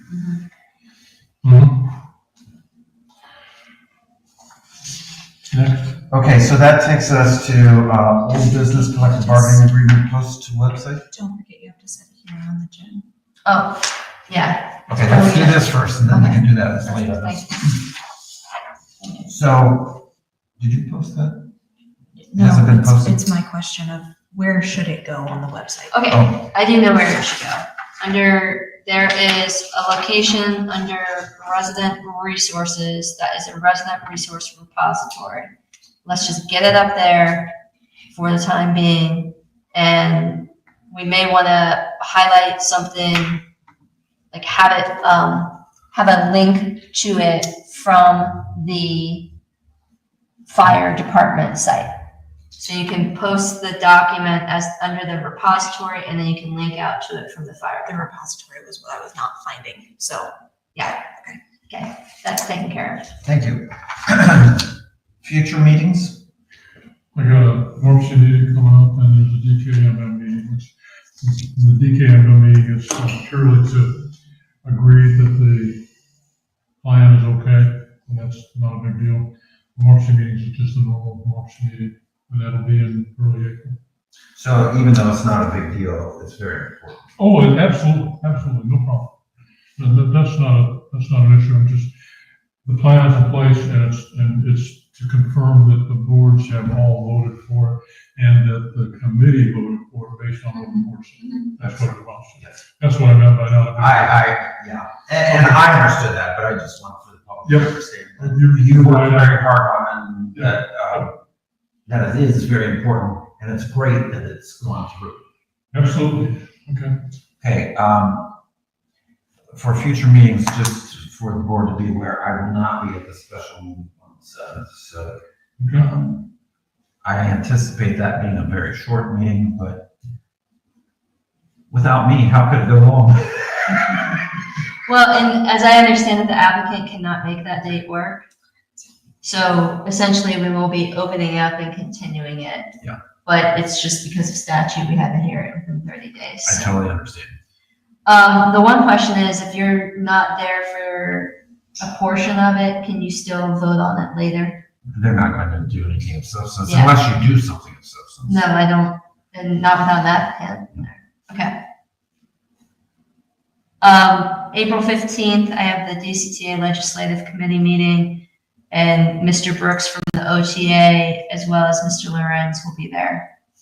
And that's all that I have. I will be missing the regularly scheduled trustee meeting on April 28th.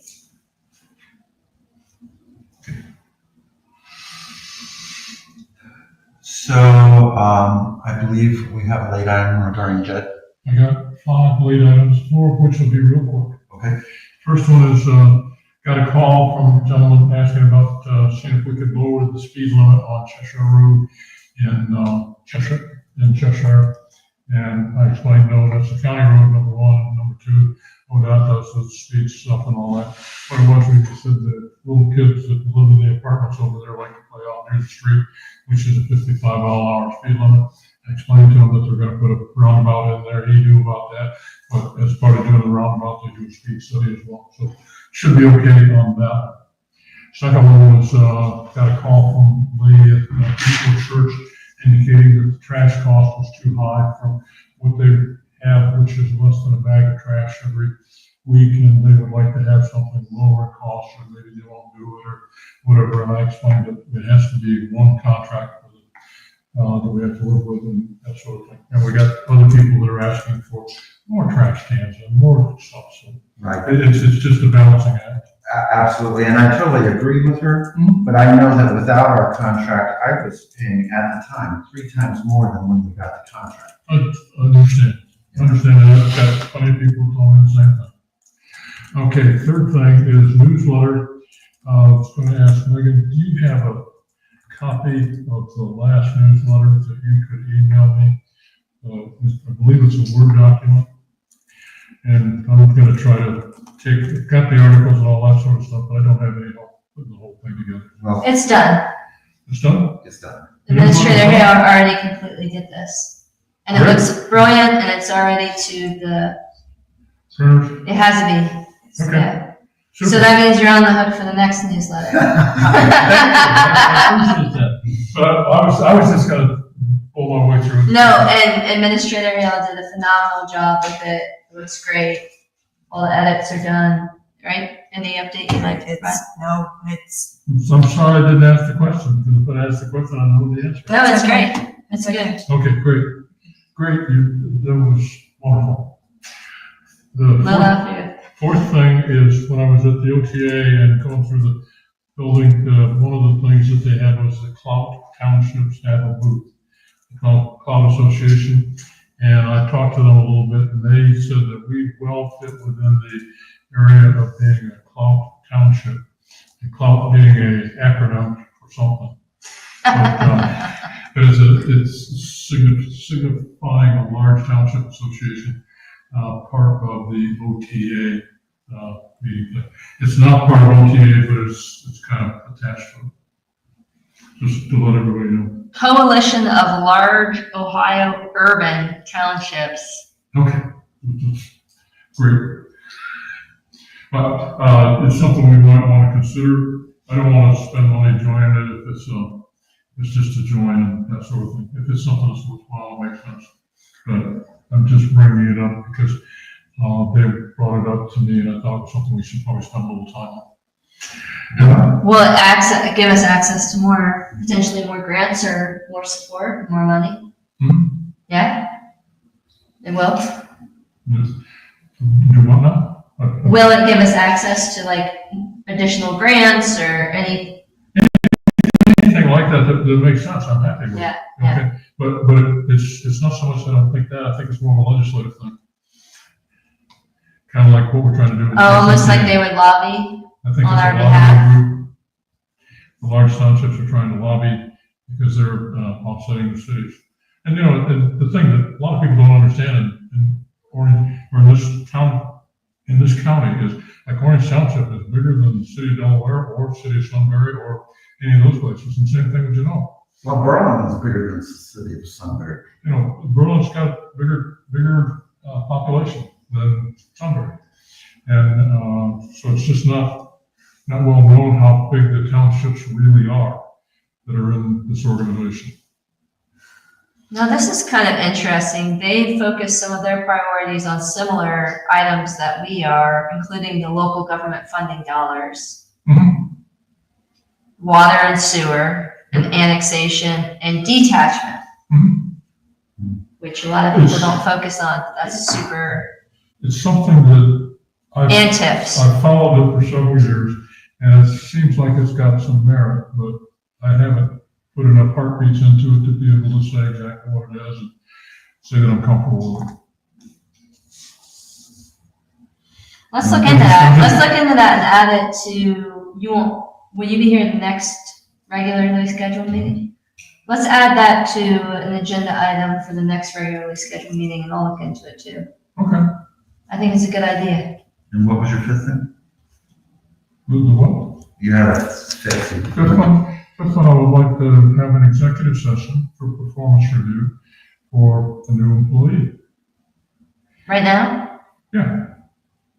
Okay. Okay, and the reason for, I don't want to even say the reason. Okay. But I would like to have an executive session for performance review for a new employee. Okay. Can we first do? And you guys go ahead and finish over we want to. Let's first do your item on the JED first, and then, so we don't Okay. forget it. So part of the agreement with the Buckeye Swim Club discusses the initiation of a JED that they have identified within that document as Peach Blow JED.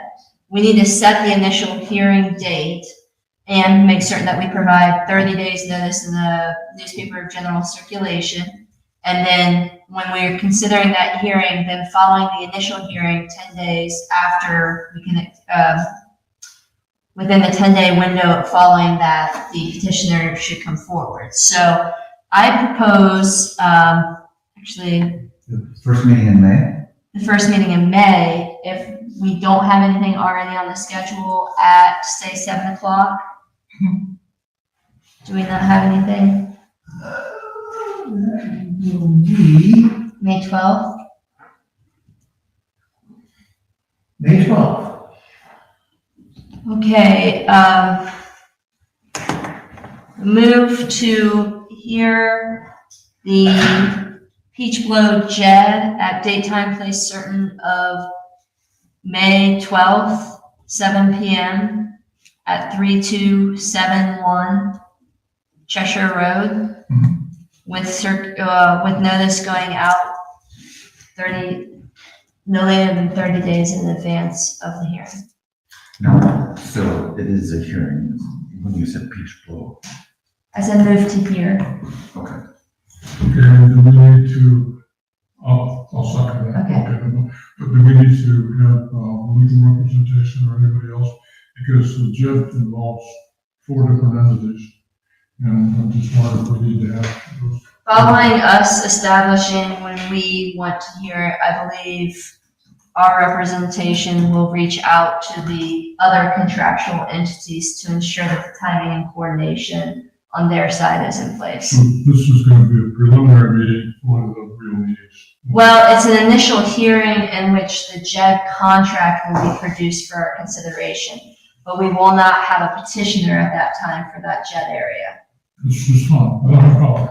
It's just that I didn't know we needed, an attorney or someone to help us with it. Administrator Harrell, what do you think? Should we have, I think having never been through one before, I don't know enough to answer any questions that might come up. It's not a bad idea to ensure that it goes smooth so that we don't get hung up on any questions that may arise that the board's not comfortable then taking action. do you think that would be good for the initial hearing since it's sort of introductory and we won't be making, I or? can ask legal counsel. Yeah, why don't you, and whatever you and legal decide. Moved by trustee Rail, seconded by trustee Fluor. Discussion? Please call roll. Rail, Yes. O'Brien, Yes. Fuller, Any other late items? Bluffs at Allen Creek, that's the one that's the 7th, right? That's what I have here. I mean, I don't have it here, but I have this binder here. Is that what's the 7th? Bluffs at Allen Creek? Yes. Okay, so there's nothing for that. And no, that's all. Okay, do you want to make a motion to go into executive session? Well, I don't have over the law. I can do it. Move to recess an executive session from regular session pursuant to RC 121.22 G1 for consideration, hire, fire, discipline, performance of a public employee or official. Second. With all members of the board, the fiscal officer and administrative help present. Okay, second. Moved by trustee Rail, seconded by trustee Fluor. Discussion? Please call roll. Rail, Yes. O'Brien, Yes. Fuller, yes. We are in executive session.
Oh, Okay, I make a motion that we go back to regular meeting from executive session. So moved. Second. Motion by trustee Bullard, seconded by the chair. Discussion, please call the roll. O'Brien. Yes. Bullard. Yes. Rail. Yes. We are in regular session, for March 24th, 2025. We did go into executive session, no decisions were made, no actions were taken. I would at this time entertain a motion to adjourn. So moved, Mr. Chairman. Moved by trustee Rail, seconded by trustee Bullard. Please call the roll. Bullard. Yes. Rail. Yes. O'Brien. Yes, we are adjourned.